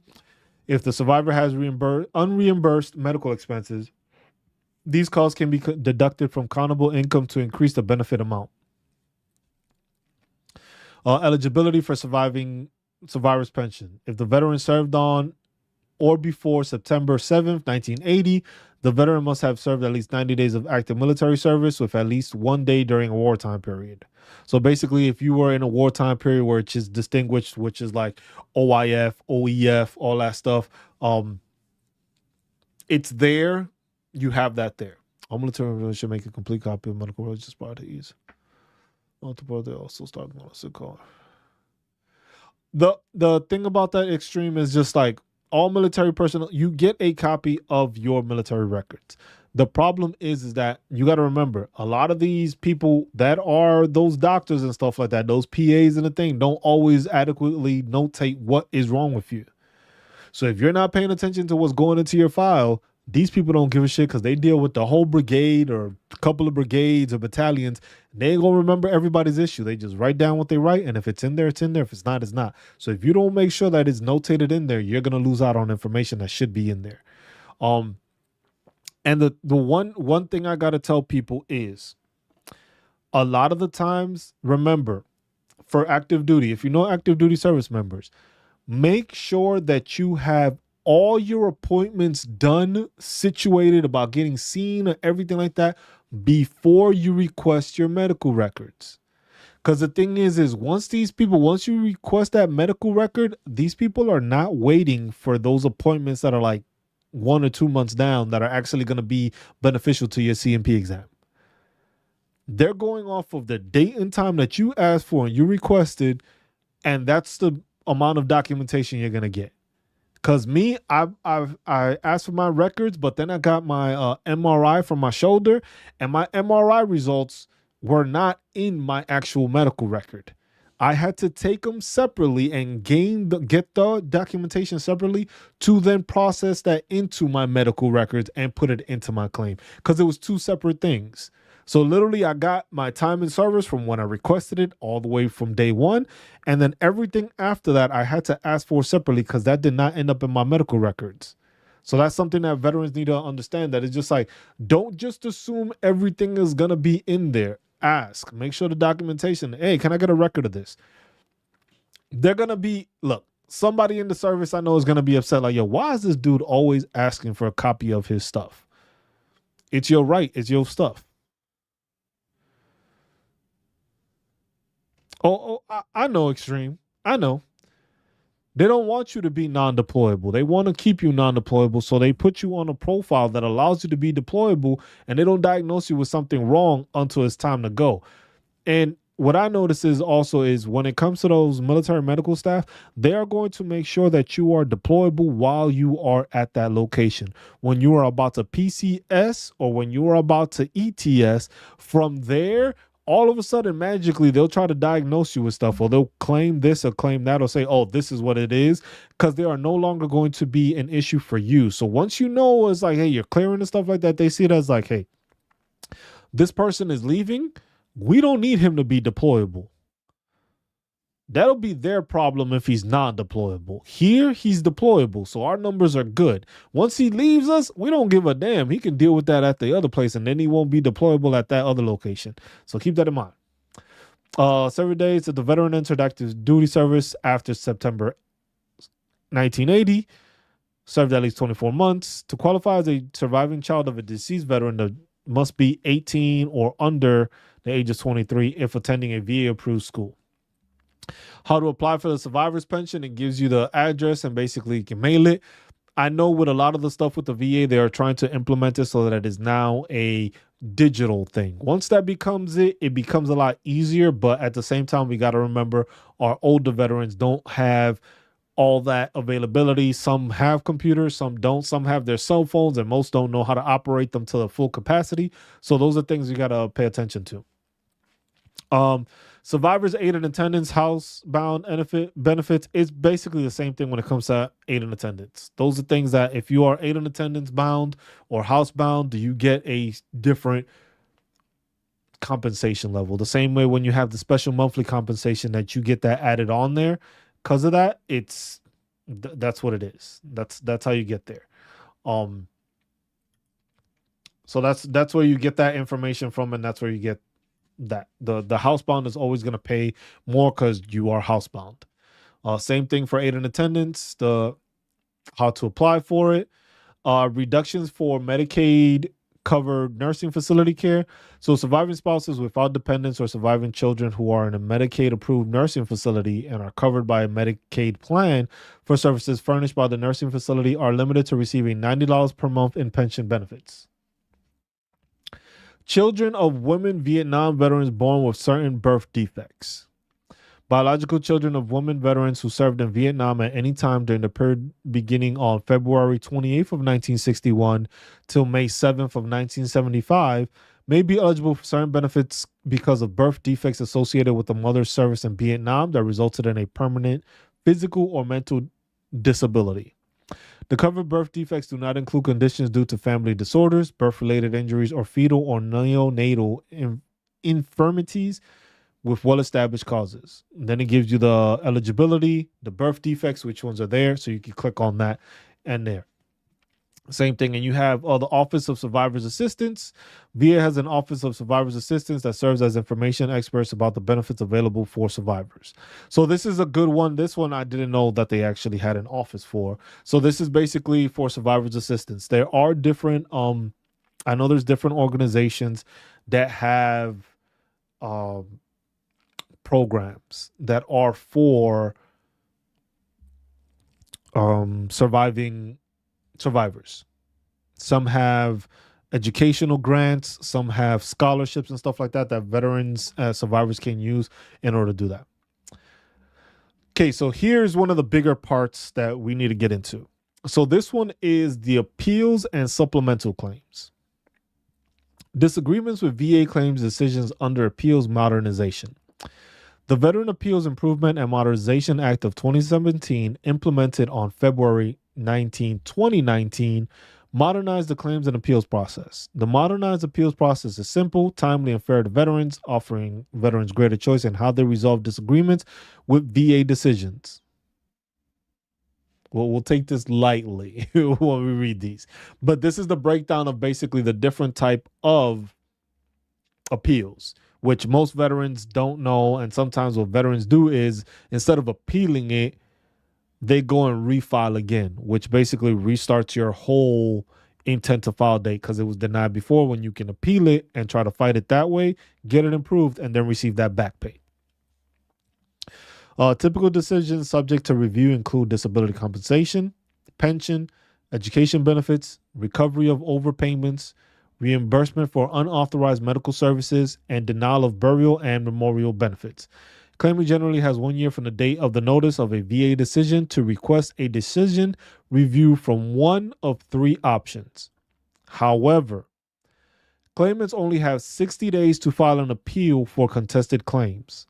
Claims where a favorable decision on one claim requires the denial or a lesser benefit to another claimant. Appeals for contested claims must be filed directly with the Board of Veteran Appeals. To file a disagreement with the VA decision dated on or after February 19th of 2019, veterans or claimants may pursue one of three different options: a higher level review, a supplemental claim, or an appeal directly to the board. And this is something that gets sent to you when you get your VA rating letter or stuff like that. It gives you that document. It's always a separate page where it shows you these are the different ways you can appeal if you have an issue with it. Just so mad at myself for not starting the VA claims process 25 years ago. Could have retired 10 years ago, 55, almost to get SSA. It's people not knowing, Extreme. That's the thing. Some people don't know. Some people don't know the process. Some people don't want to deal with the military after a certain amount. So when it comes to filing claims and stuff like that, they just don't.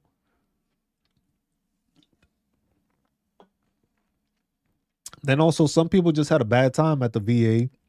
I have a Vietnam friend that he had a bad encounter at the VA when he went to get seen medical, and he was just like, "I'm not doing this again." Never went back. Those is different things that can be added on there and goes to it, but that's stuff that people aren't aware of and don't know. And like I said, times have changed. Like Annette mentioned, like people didn't go to sick call in those days.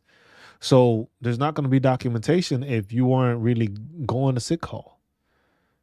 It was frowned upon. You had to be strong. You couldn't get nothing notated. And then on the back end, it's just like now your body's paying for it because you didn't get that thing the same way. But now that's not an excuse now for the newer generations of veterans. It's just like you were able to go to sick call. It was just like, yeah, it may be frowned upon, but you can still go to sick call.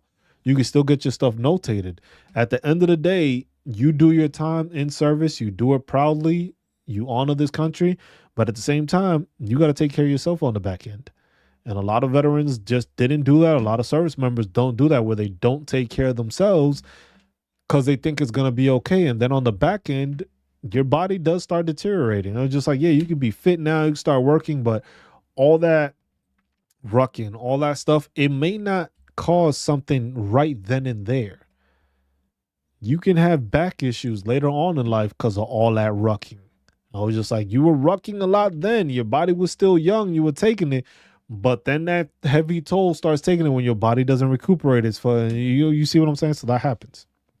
All right. So here are the three different types of claims.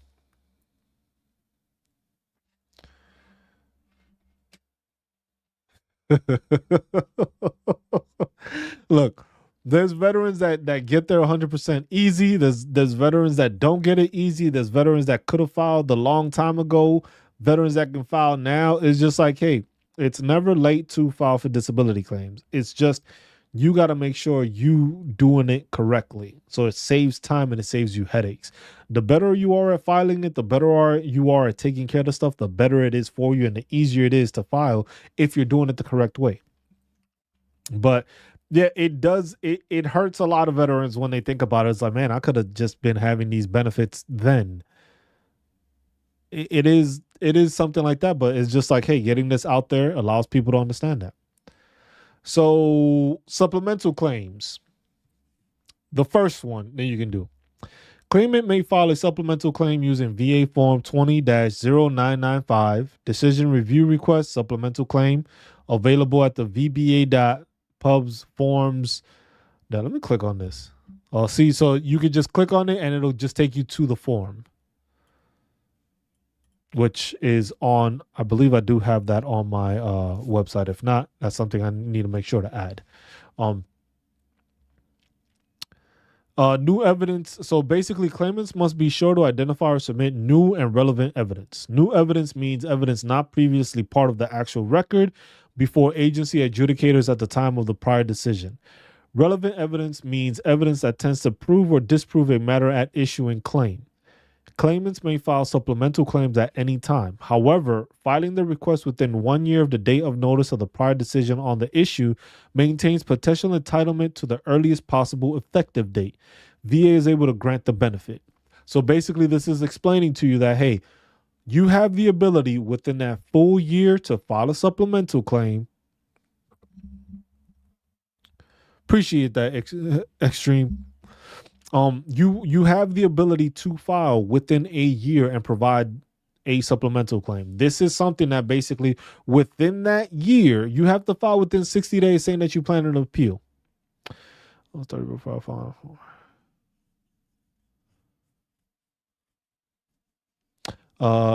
30 before I filed and 49 years for him. We both file 100%, watch a lot of videos. You got to watch a lot of videos and you just ask the right questions and pay attention to the stuff. Like Jimmy, it takes time. Not everybody has the ability to have the documentation or the insurance to cover it or see private doctors and get nexus letters and stuff like that.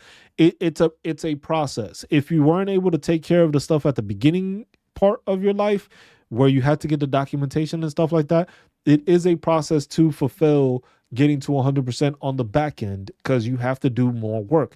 The problem is you got to make sure people are doing the work, but doing the work correctly. If you do the work correctly and you fill out your documentation, get your paperwork and all that stuff correctly, you'll get to 100%. But if you're not doing it correctly and you file in here, you file in there, you're missing stuff there, you run into that problem where you don't have that information. And if you don't have that information, it's difficult.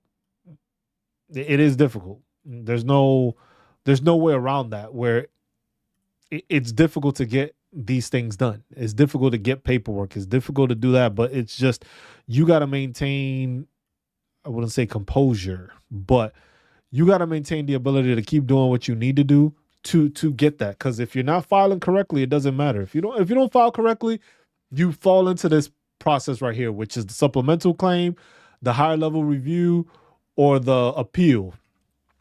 You fall into this. But at the same time, if you fall into this situation and you're still not doing it the right way, it won't matter.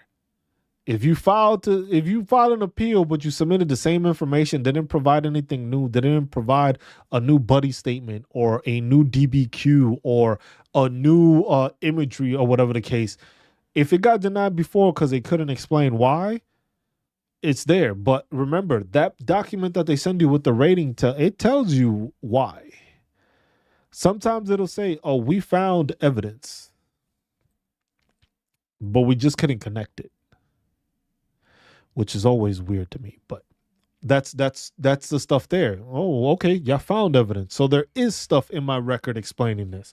So that means I have to go more in depth into what that evidence is. Got it. It was for this situation. You denied it for this, but you saw some evidence. All right, now let me find more evidence, whether that's that DBQ, that Nexus letter.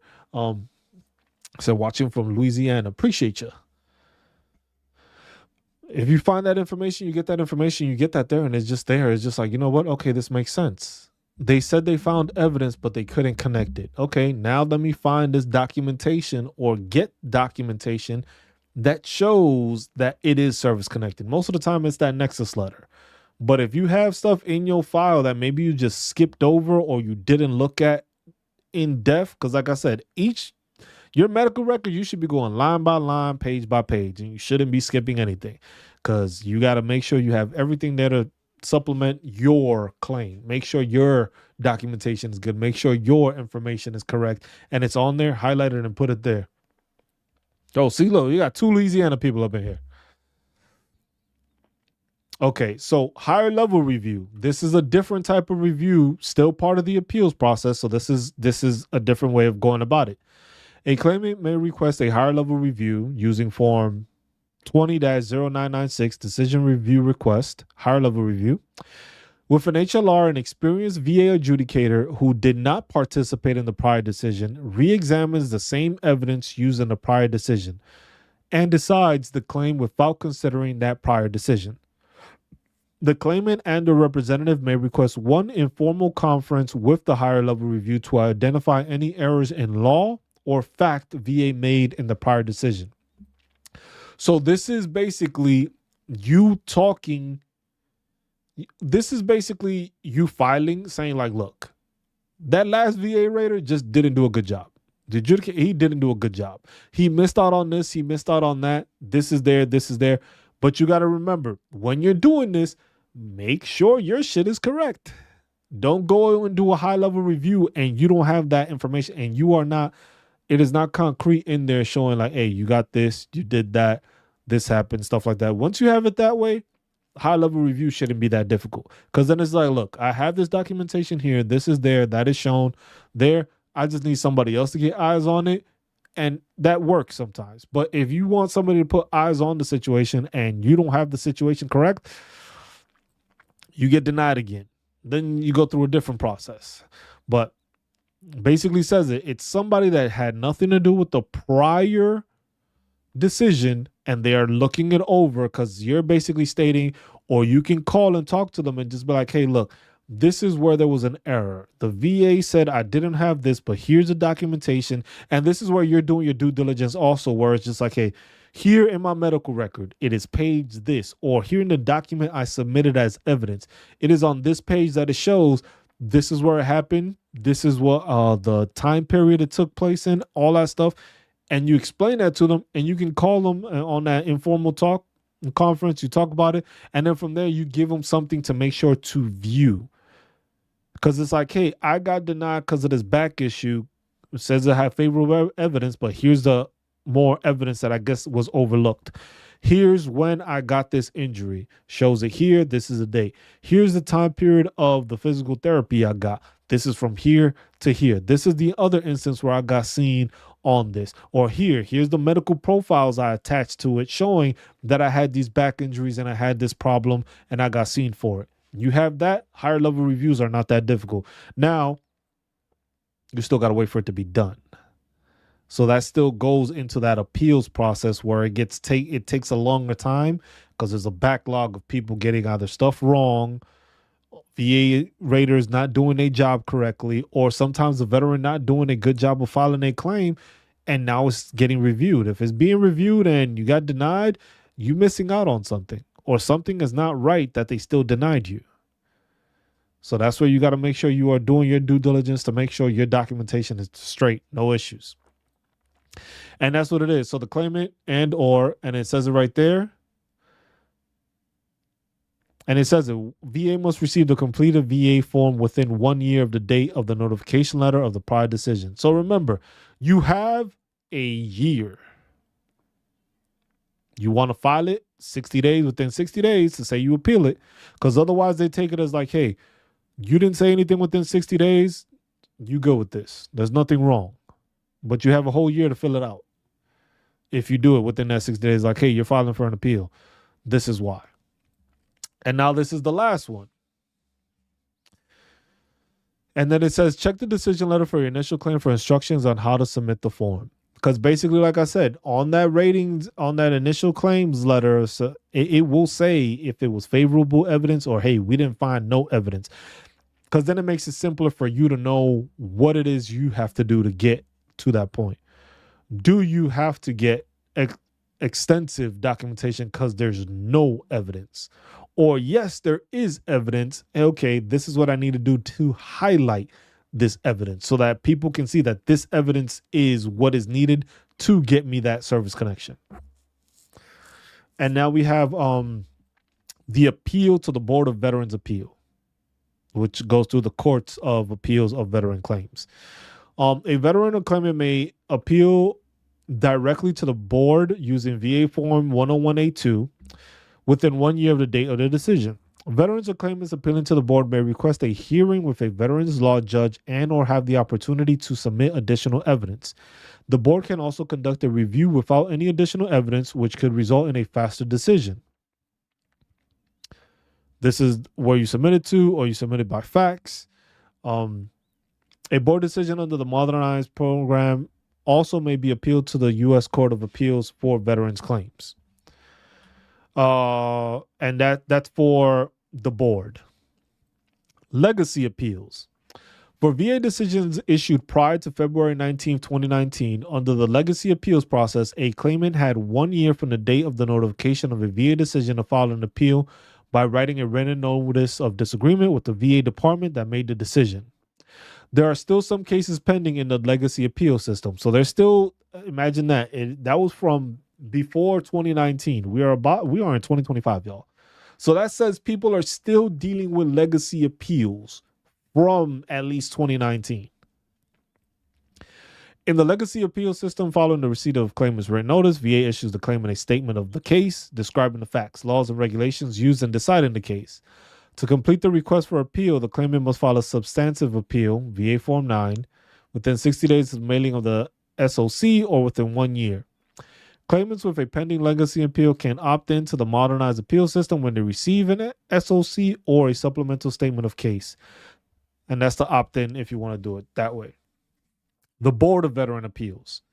The board decides appeals on behalf of the Secretary of Veteran Affairs. Although it is not required, a VSO, an accredited agent, or attorney may represent a claimant. Appellants who wish to have a hearing may present their cases in person to a member of the board in Washington, D.C. at a VA regional office or by video conference. Decisions made by the board on your case can be filed by logging into va.gov. That's the Board of Veteran Appeals. You do that in person. U.S. Court of Appeals for veterans claims. A final board decision that does not grant a claimant the benefits desired may be appealed to the U.S. Court of Appeals for veterans claims. The court is an independent body, not part of the VA. Notice of an appeal must be received by the court with a postmark that is within 120 days after the board mailed its decision. The court reviews the record considered by the board. It does not hold trials or receive new evidence. Appellants may represent themselves before the court or have lawyers or approved agents as representatives. That's basically if you need to go through that and you're going through a lawyer and it's that severe of a thing that you have to. Some cases you need to do that. Some cases you don't. Some cases it's just like simple mistakes or something got overlooked, or maybe you forgot to put in that piece of evidence or something like that, and you can put that as a supplemental claim.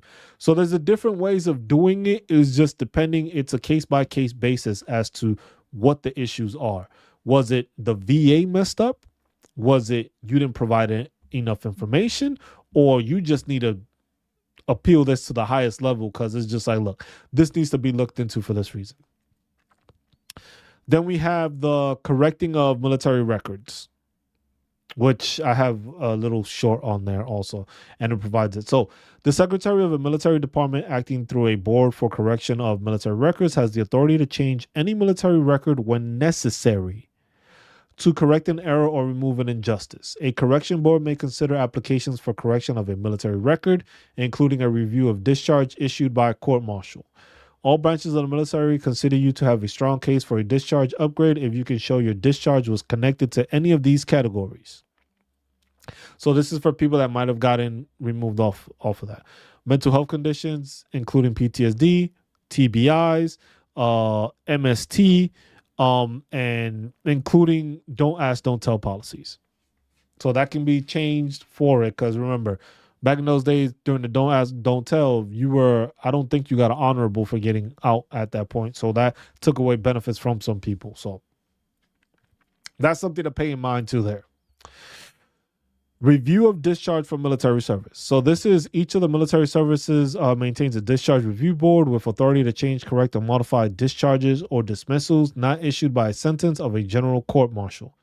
The board has no authority to address medical discharges. If the veteran is deceased or incompetent, the surviving spouse, next of kin, or legal representative, they may apply for a review of discharge by writing the military department concerned using DD Form 293, the application for review of discharge from the armed forces there. So basically, each service branch has their own discharge capabilities, and they have their own records review. So you would have to send it through them, because then they would go through your documents and you would show your evidence as to why this needs to be changed. And if they agree with that, then they would change your record. So that's reviewing of that. Physical Disability Board of Review. Veterans separated due to disability from September 11th, 2001 through December 31st of 2009 with a combined rating of 20% or less as determined by the respective branch of service physical evaluation board and not found eligible for retirement may be eligible for a review by the Physical Disability Board of Review. The PBO was established to reassess the accuracy and fairness of certain PBE decisions and, where appropriate, recommend the correction of discrepancies and errors. A PDBR review will not lower the disability rating previously assigned by the PEB, and any correction may be made retroactively to the day of the original disability separation. As a result of the request for review by the PDBR, no further relief from the Board of Correction of Military Records may be sought, and a recommendation by the PDBR, once accepted by the respective branch of service, is final. So this is basically you being able to have your med board, I guess, reviewed. I didn't know that was in existence. But it just says the veteran separated due to disability from September 11, 2001 through December 31st, 2009, with a combined rating of 20% or less, can have it reviewed. Because remember, you need that 30% to be found eligible for that retirement pay also. Here we have then we're going to step into the burial and memorial benefits. VA operates 155 national cemeteries, of which more than 95 are open to interments of either casket or cremains. Burial options are limited to those available at a specific cemetery and may include in-ground casket or interment of cremated remains in a columbarium in-ground or in a scattering area. So depending on how you want to lay your service member to rest, that basically depends on that. VA National Cemeteries, it breaks down this is the eligibility. So members of reserve components of the armed forces who die on active duty or on training were eligible for retired pay, or were called to active duty and served the full term of service for which they were called, may also be eligible for burial. And it says veterans married to veterans are entitled to their own adjacent gravesites if they choose. Certain exceptions: eligibility for burial based on active duty service must have been for a minimum of 24 consecutive months, beginning after September 1980 or after October 1981 for officers. That's for there. VA may bar eligible individuals from receiving burial and memorial benefits if they are convicted of a federal or state capital crime, or a federal or state crime that caused the person to be a Tier 3 sex offender, or if the individual committed such an offense but was not convicted of such crime because the person was not available for trial due to death or flight to avoid prosecution. Surviving spouses of veterans who died on 1st January of 2000 do not lose eligibility for burial in a national cemetery if they remarry. Then it just keeps on breaking it down, and it gives you that information where you can click here. For more information about the appeals process, contact for that, and that's appealing the burial issue. Pre-need burial eligibility determination. VA implemented a pre-need burial eligibility determination program to assist individuals interested in determining their eligibility for a burial in a VA national cemetery. So if you want to get buried in a VA national cemetery, there is an application for it, and you have to go, and they have to have the space in your location. Remember, there's 155 across the country, so your state will most likely have maybe 1 to 2 VA cemeteries, or they might just have one large one, depending on where it is, what your state is. And those are basically if you would like to get buried there, you can. Headstones and markers. VA is authorized to furnish, upon request, an inscribed headstone or marker for the unmarked grave of an eligible descendant at any national, state veterans, tribal, or private cemetery. VA will deliver a headstone or marker at no cost anywhere in the world. For Medal of Honor recipients, VA is authorized to provide a supplemental headstone or marker if the recipient served in the armed forces on or after April 6, 1917, and is eligible for a headstone or marker. Individuals of date of death, even if the grave is already marked with a private headstone or marker. So this is more like a breakdown of what you can put on there, but you have the headstones and the markers, and it gives you a breakdown of what you can put on there. As spouses, dependent children are eligible to have inscriptions. Those who may apply for burial headstones and markers include descendants of the spouse or individual in a legal union, descendant, child, parent, or sibling, any lineal or collateral descendant of the descendant, personal representative from a VA SO, individual employed by state or local government responsible for serving veteran, individual with legal responsibility for the disposition of the unclaimed remains of the descendant or other matters related to interment or memorialization, anyone if the descendant's dates of service ended prior to 1917. Then it's the same thing with the memorial markers. VA provides memorial headstones and markers for placement in a national cemetery, a veteran cemetery owned by a state, or in the case of a veteran, in a state, tribal, local, or private cemetery with "in memory of" as the first line of inscription for those whose remains are unavailable for burial. Then it has that to submit a claim. It gives you the form for the headstone, because if you go here, it's going to take you to the va.gov, which is the annoying part. So it's going to take you here. It's not even going to take you directly to the form. So now when you go into here, you have to place the form in there and then put 40-1330 for you to get claimed for standard government headstone or marker. So that's why I say with that, these are forms that I'm going to try to make sure they're in the website so that you don't have to worry about it. Because the thing is right now, if you didn't know what you were typing, you wouldn't be able to get to that info. So that's one of the things there. That's why it's always important to know that, just like the information of it, because the VA forms, they're there, but you need to know that what the VA form is. If you don't know what the VA form is, it becomes difficult, because then it's just like you have no way of answering or facilitating or assisting yourself because of the fact that you don't have that document number. So you don't know what it is you're searching for, because the VA doesn't have va.gov does not have a full directory where it's just a listing of it, like how it did with the DOD forms. This one is like, you need to know what you're asking for to ask for it. And then from there, they'll provide you that document. Medallion in lieu of government headstone or marker for private cemeteries. Different criteria for the medallion of the government. For other memorialization, you have the presidential memorial certificates, and you go through that. If you have a burial flags, for burial flags, VA will furnish a U.S. burial flag to recognize deceased veterans who receive other than dishonorable discharge. This includes certain persons who served in the organized military forces of the Commonwealth of the Philippines while in service of the U.S. Armed Forces, and who died on or after April 25th, 1951.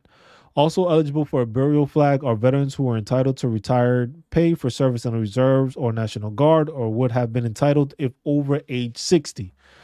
The members or former members of the selected reserve who served their initial obligation or were discharged from a disability incurred or aggravated in the line of duty or died while serving of the selected reserves.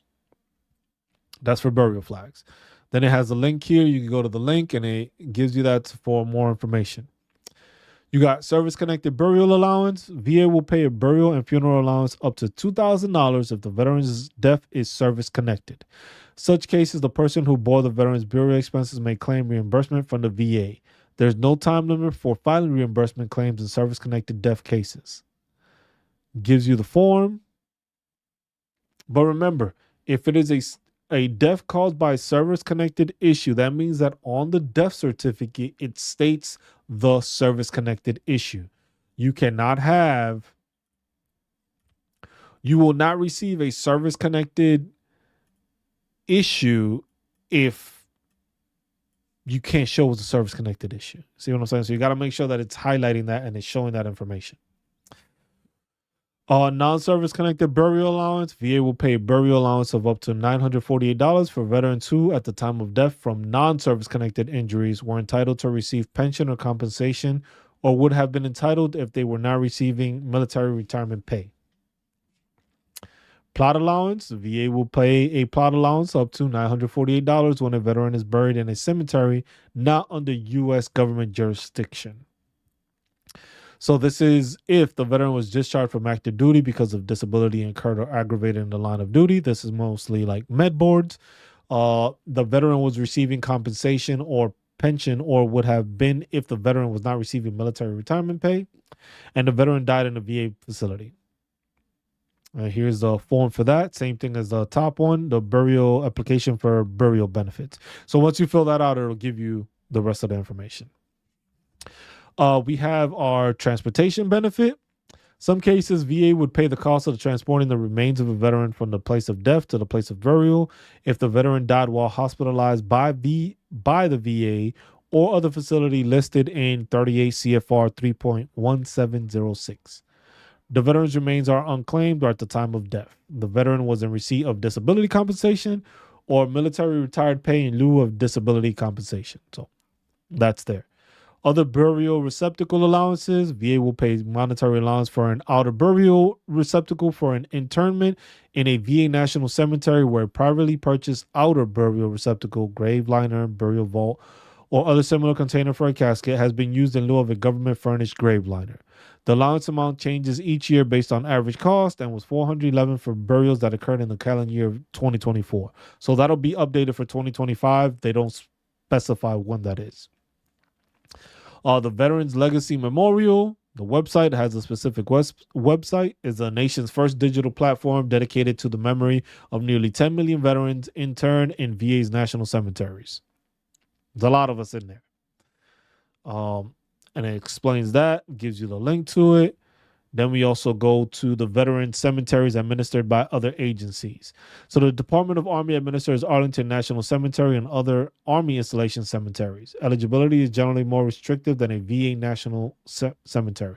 So this is basically for those military installations that have a cemetery in place. So if you want to try to get buried in a installation cemetery, you would have to go through there, but the eligibility is different. State and tribal veteran cemeteries, there are currently 122 VA grant-funded veteran cemeteries operating in 47 states, tribal organizations, and 3 U.S. territories that offer burial options for veterans and their families. And then you have the unclaimed veteran remains. Unclaimed veterans occur when veterans pass away and are not claimed by relatives, friends, and or a legal representative. In addition to burial in a VA national, VA-funded state, territorial, or tribal veteran cemetery, and a government headstone or marker, there are monetary benefits associated with burial of unclaimed veteran remains. These monetary benefits include reimbursement for the cost of the casket or urn used for burial, reimbursement for transportation to a national, state, or tribal veteran cemetery, and a burial allowance and plot allowance. Applicants must submit VA Form 40-10088, which is the request for reimbursement for the casket or urn, and that is through the VA that you would file that out. So, we're closing in on the end of the workshop. We're going a bit past 2 hours. I just want to finish this because there's a couple of pages left. And next week, what we're gonna do is we're gonna go over the CFR using the code. That's gonna be, I think, the next couple of workshops. It's gonna be how to use the CFR, going through the CFR. And we'll make specific videos off of that, but that's gonna be next week. Just going through the CFR because most veterans don't know what a CFR is. They don't know where their ratings are. They don't know where their numbers are. So that's something that I think it's another benefit. And what we'll be doing for the next couple of workshops is going through that. I wouldn't say maybe go through every diagnostic code, but literally going down the list and explaining the different things of that so that people understand what it is they're claiming, what they can file for, and stuff like that. Additional benefits: veterans and survivors need fiduciary services. There. Um, we have the VA benefits for veterans living overseas. So this is one that a lot of veterans tend to move overseas because they start receiving their disability pay, and it's cheaper to live overseas and pay for the stuff that way. So they go about it that way. So for this one is a VA monetary benefits, including disability compensation, pension, educational benefits, burial allowances. Some programs are restricted. Home loan guarantees are only available in the U.S. U.S. educational benefits are limited to approved degree granting programs and institutions of higher learning. So you have to check that with the VA if you're doing it overseas. Beneficiaries living in foreign countries should contact the nearest American embassy or consulate for help. Basically saying like, hey, you need to verify through the VA in order to get some of these benefits overseas. You got to verify through the VA that it's okay. They understand you're going to this school, or they understand doctors. When it comes to that, the doctor issue is also something you got to check to see if they are going to pay for it ahead of time, or you have to send them the bill after you pay for it to get reimbursed. That's something you need to work out also. For incarcerated veterans, VA service-connected disability compensation benefits are affected if a veteran is convicted of a felony and incarcerated for more than 60 days. VA pension benefits are affected if a veteran or beneficiary is convicted of a felony or misdemeanor and incarcerated for more than 60 days. Disability compensation paid to incarcerated veteran rated 20% or more disabled is limited to the 10% rate. For a veteran whose disability rating is 10%, the payment is reduced to half of the rate payable to a veteran evaluated as 10% disabled. So basically, you're still going to get paid as a disabled veteran, but if you are rated 20% or more, you're getting paid at the 10% now anymore. So if you were at 100%, you go to 10%. If you're at 10%, they give you half of that. And I think that 10% is like $176 or something like that. So you may be earning like 80 something now off of that. So payments are now reduced for participants in work release programs, residing in halfway houses, or under community control. Disability, death, or surviving pension paid to a veteran or beneficiary incarcerated following conviction of a felony or misdemeanor must be discontinued. Benefits not paid to a veteran or surviving spouse while incarcerated may be proportioned to eligible dependents. Failure to notify a VA or veteran beneficiary incarceration can result in overpayment of benefits and a subsequent loss of all VA financial benefits until the overpayment is recovered. Basically saying if you get paid all those thousands of dollars, they're going to expect all those thousands of dollars back before you can keep on using the benefits you were getting. So VA benefits will not be provided to any veteran, survivor, or dependent wanted for an outstanding felony warrant. Failure to notify VA or beneficiary incarceration can result in overpayment. Same thing explaining. You get overpaid, they're going to want their money back. Healthcare for Reentry Veterans Program. The HCRV program is designed to address the needs of incarcerated veterans when re-entering their community. Self-explanatory. The Veterans Justice Outreach Program. The purpose of the Veterans Justice Outreach Program is to prevent homelessness and avoid the unnecessary criminalization of mental illness and extended incarceration among veterans.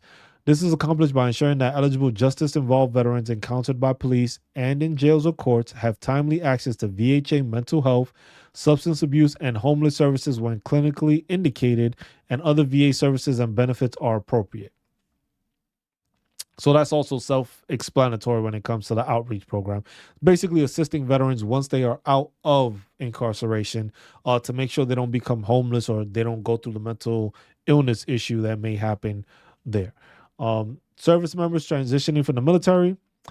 VA has personnel assigned to major military hospitals and DoD installations to help wounded, ill, and injured service members transitioning from military to civilian life. VA liaisons for healthcare are available at every military installation and provide individualized assistance connecting to VA healthcare.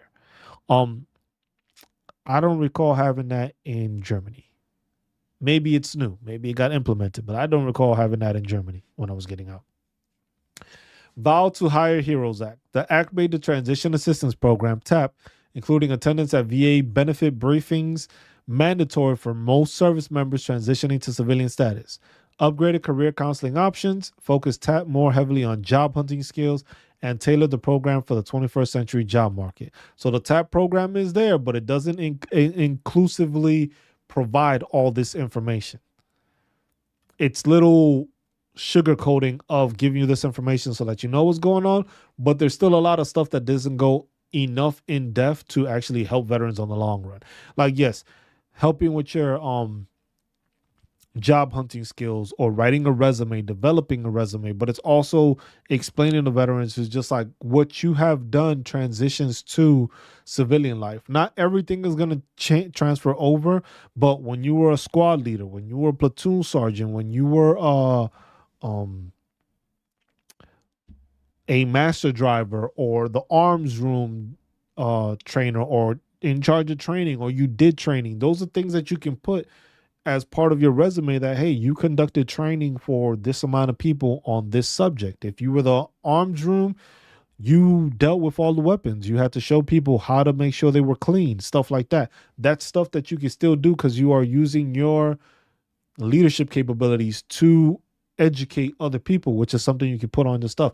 There's certain stuff that you can put on there that assists that most people don't know of and don't use, but and here it goes. The Transition Assistance Program is an interagency program designed to provide service members with benefits and service information to ease their transition from military to civilian life. The program is supported by the DoD, DOL, DOE, the VA, DHS, and the Small Business Administration and Office of Personnel Management. Remember, all those things are going through changes right now, so we don't know. We'll see how that plays out when it comes to this. Most of this stuff is still going to be there. It's just how well and what changes are coming from it. Service members separates must participate in TAP no later than 1 year prior to separation or retirement. The TAP curriculum provides the skill building, resources, and tools service members need to achieve emotional health, physical health, and economic stability in civilian life. Like I said, you have the TAP version, you have this, you have all that training. It just needs to be better done. Gives you the TAP events courses and the benefits transition page there also. Women's health transitioning training. Women's health transitioning training gives you as part of the events that they have. The In Transition program, free voluntary program with coaches who provide psychological healthcare support to service members. Another one there that can be used. This is while you're outgoing. Pre-separation counseling through military service. Another one that's beneficial to veterans or to soon to be veterans.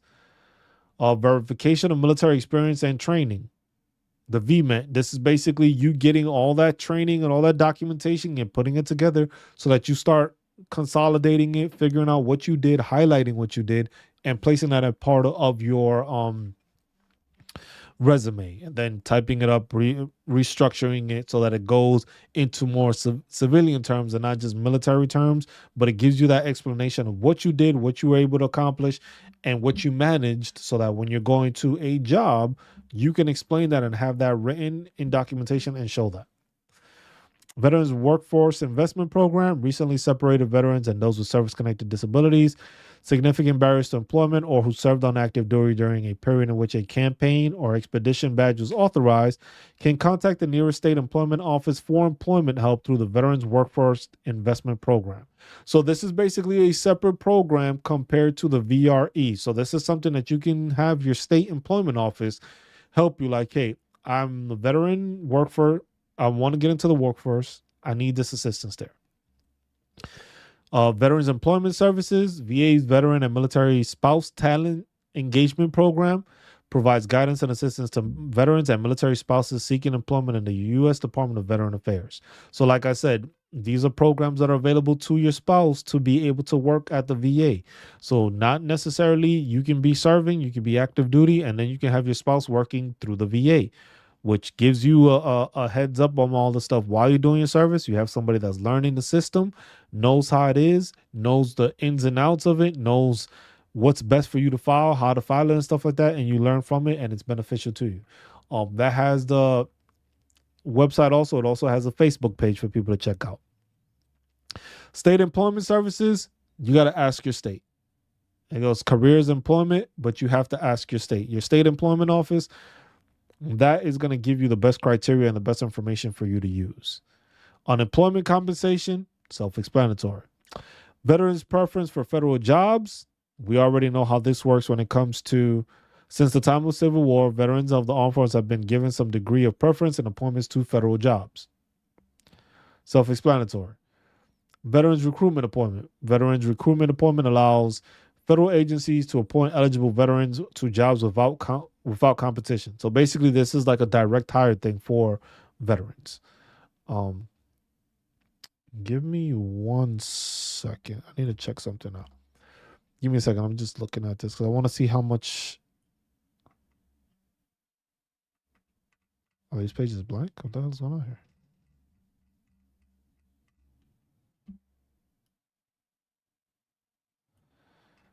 Yeah, because it doesn't go that much further because we're almost. I'm just double checking because I'm looking at the last couple of pages and the last couple of pages are pretty empty. So, well, these are the last couple of pages. So, okay, we'll do that. Veterans recruitment appointment. We have that. That's just basically like a direct hire for veterans. Small business administration certifies service disabled veteran owned and veteran owned firms seeking to do business with VA's Veterans First Contracting Program. For additional information, the SBA. This is basically a program that allows you to get, if you have, let's say, you're veteran owned, you can apply for veteran contracts or contracts through the government for you to supply something. Like if you're supplying a certain thing and you want to try to get in on that, if you provide, let's say, like a financial service class, you may be put into ACE or you may be put into Military One Source. If you want to provide that service and you have your documentation, you have all that, you can apply to try to become part of the contract and you can provide classes at a specific location and stuff like that. So it's different things, but it's also a program that it helps assist with veterans trying to develop their own business. The same way you can use that with the VRE, which is the self-employment track or business track. You can use that and gain more information through there also. The Low Income Home Energy Assistance Program, the U.S. Department of Health and Human Services, provides funding to states to help low income households with their heating and home energy costs under LIHEAP, I guess you could say. Can also assist with insulating homes to make them more energy efficient and reduce energy costs. The program in each community determines if your household's income qualifies for the program. To find out more, hey, if you have heating costs and stuff like that, this is something that definitely is a win no matter what. If the VA is willing to assist you with your heating costs, lowering, insulating the home, or better insulating the home, you need to look into that because that can be a very positive thing when it comes to energy cost. And hey, if you're able to do this and your house is being re-insulated, that's a win. That costs money, but if the VA is willing to do it, hey. And Achieving a Better Life Experience Act, or ABLE, became law on December 19th of 2014. The law aims to ease financial strains faced by individuals with disabilities by making tax-free savings accounts available to cover qualified disability expenses. The designated beneficiary of an ABLE account is the eligible individual who owns the ABLE account. They must be eligible for SSI based on disability or blindness that began before age 26, entitled to disability insurance benefits, childhood disability benefits, or disabled widows or widowers benefits based on disability or blindness that began before age 26, or someone who has certified or whose parent or guardian has certified that they have met the criteria for disability certification before age 26. And that's for the ABLE account to have a savings account on that created through that program. Basically, which just takes care of disability expenses. So that covers, we ain't got nothing else here. Just got the last page. Chant VA. So this is a Choose VA, which is part of the Department of Veteran Affairs. The federal benefits for veterans, dependents, survivors, and caregivers. Pamphlet number is 80-25-1. I'll make sure to put that in the link of the description, but that covers the 2025 federal benefits in its entirety, I guess. So that will be what we covered basically the past couple of weeks. That's what we've been working on, is just to make sure that veterans are understanding and aware of what the federal benefits are that are available to them. Now, like I said, just keep in mind we have a new VA secretary, we have a new administration, we have Doge going through and trying to make everything more efficient. So remember, there may be cuts to certain programs, there may be additions to certain programs. There may be cuts in different areas and they may just bring it more to the VA, or they might take certain specifics from the VA, cut certain parts and add to others, but keep it within the budget. Keep that in mind. These are just the benefits there. Once implemented and changes are happening, I can assure you this is going to be updated. But for now, this is something that these are the federal benefits. But like I said, you have to make sure that you are paying attention to your federal benefits. Also, keep in mind your state's benefits. Your state's benefits are also a big portion of what you have available, whether it comes to educational benefits, whether it's your spouse going to school or you going to school for free, whether it's the DIC payments in case you pass away, your family is taken care of with that as long as it's a service connected issue. The VRE program, which is basically veteran readiness and employment, for you to have those 5 different tracks and go over it and either get a degree, get help working on it, get help being self-employed, get help getting a or starting a business. Those are things that are there that have been there and are available to you. Using the VA home loan if you're trying to purchase a home or you're trying to get into real estate where you buy a multi-home or 4-unit home, condo, or whatever the case may be, that's within VA loan eligibility and requirements, like county requirements, which they have a listing and shows how much you're able to get guaranteed through the VA depending on that. So those are the things that you need to pay attention to, because those are, like I said, those are different things. Those are benefits that are here, and just like a rundown of it is just like very simple. You have healthcare benefits that are on the federal level.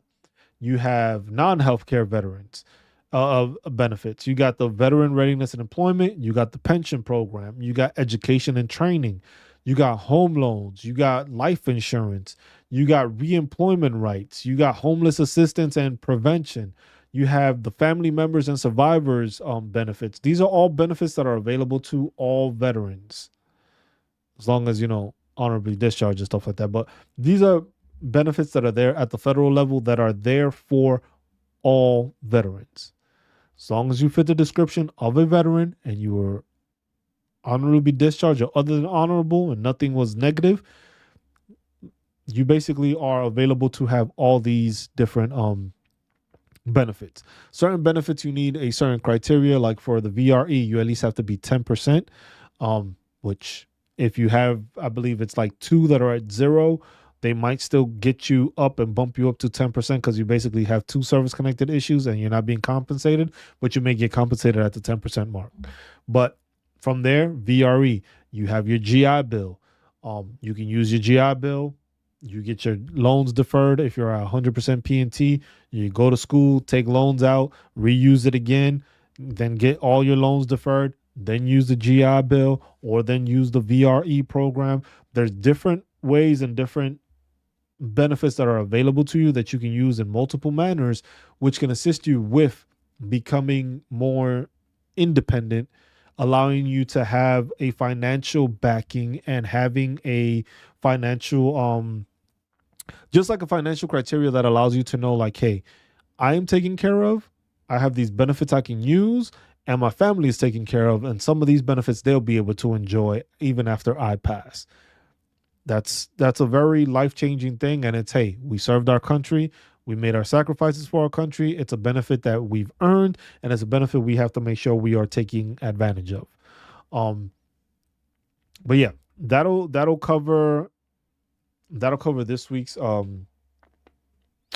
workshop, just the overall coverage of our 2025 federal benefits.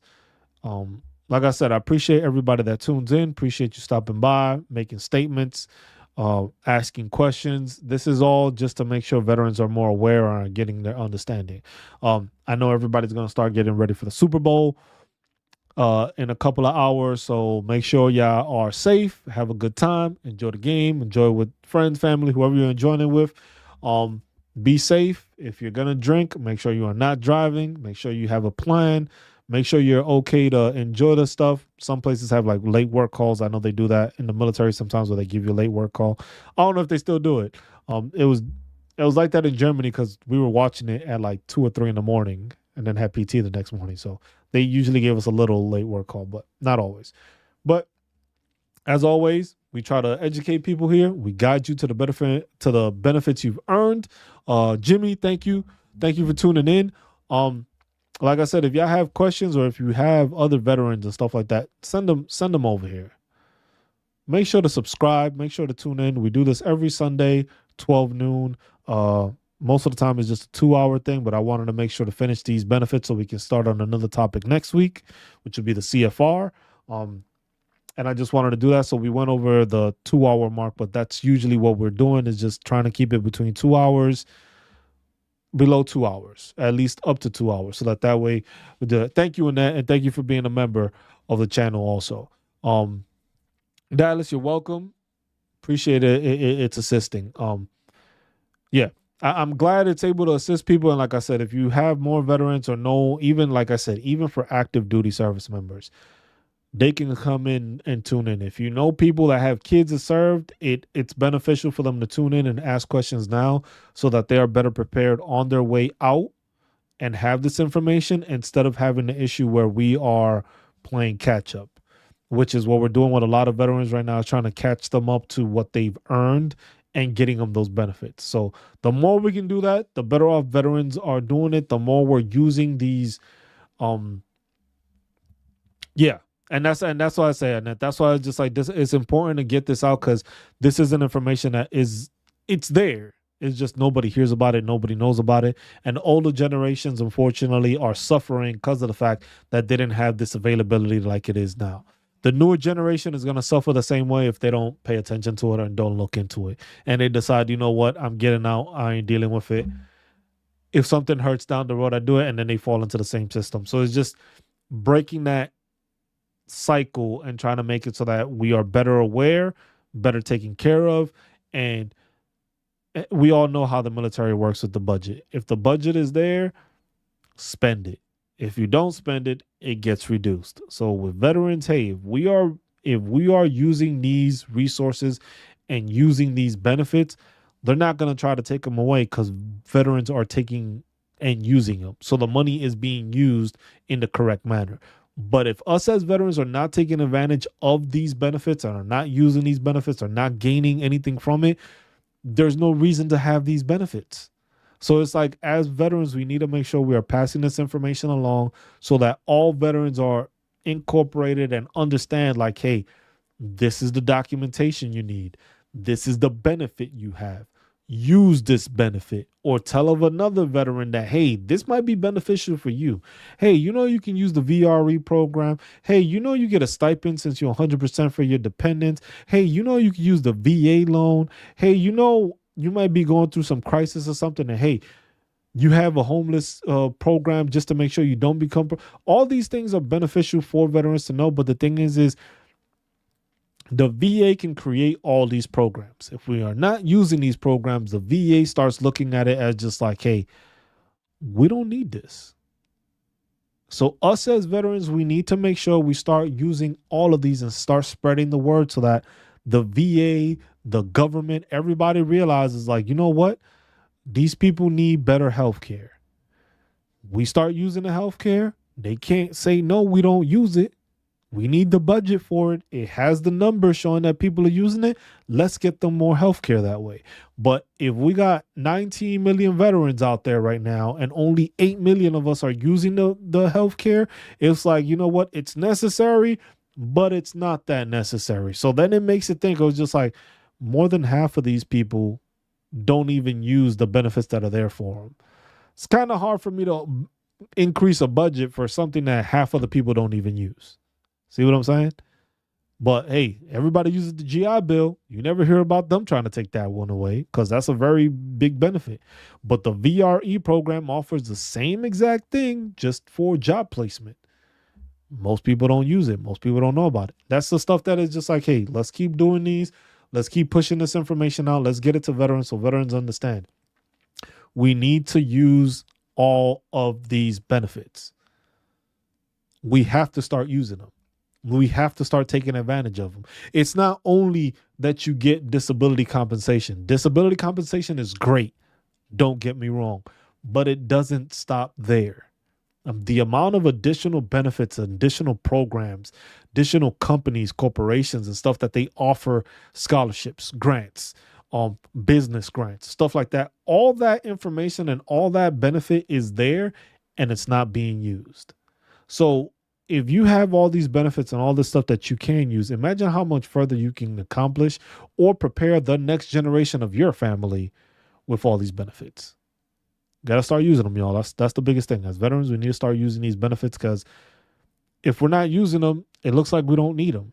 It's easy to cut a program that nobody's using. It's not easy to cut a program that everybody is using. So that's something we got to keep in mind when it comes to that. Let's start using these things, putting them together, figure it out. Yeah, that's all I got. Y'all, I appreciate everyone tuning in. Thank you to everybody that's here. I'm glad this helps and assists veterans and gives them information that they may not have known. We'll keep on doing these every Sunday, 12 noon. And that's all I got. Enjoy y'all Sunday. Enjoy y'all rest of y'all weekend. Make sure y'all get your Valentine's Day prepared and stuff like that so you have it ahead of time. Don't wait for the last minute. Do it today. After you get off of this, go do your shopping now so you have your gift ready if need be. Don't wait till Friday. Because Friday is the 14th. So don't do that. That's it's not going to end well. Yeah. So let's leave it like that. But as always, I appreciate y'all. Yeah. Be good to one another. Look out for one another. Well, be good to one another. Take care of one another. Look out for one another and love one another and stay marvelous while doing all of those at the same time. I'm Just Cruz. I appreciate y'all. This has been a Veteran Awareness Project workshop covering federal benefits, entitlements for veterans, service members, spouses, dependents, caregivers. As always, appreciate y'all. We will tune in and see you next Sunday. If not, we'll see you throughout the week. Appreciate y'all. Love y'all. Just Cruz, signing out. Peace.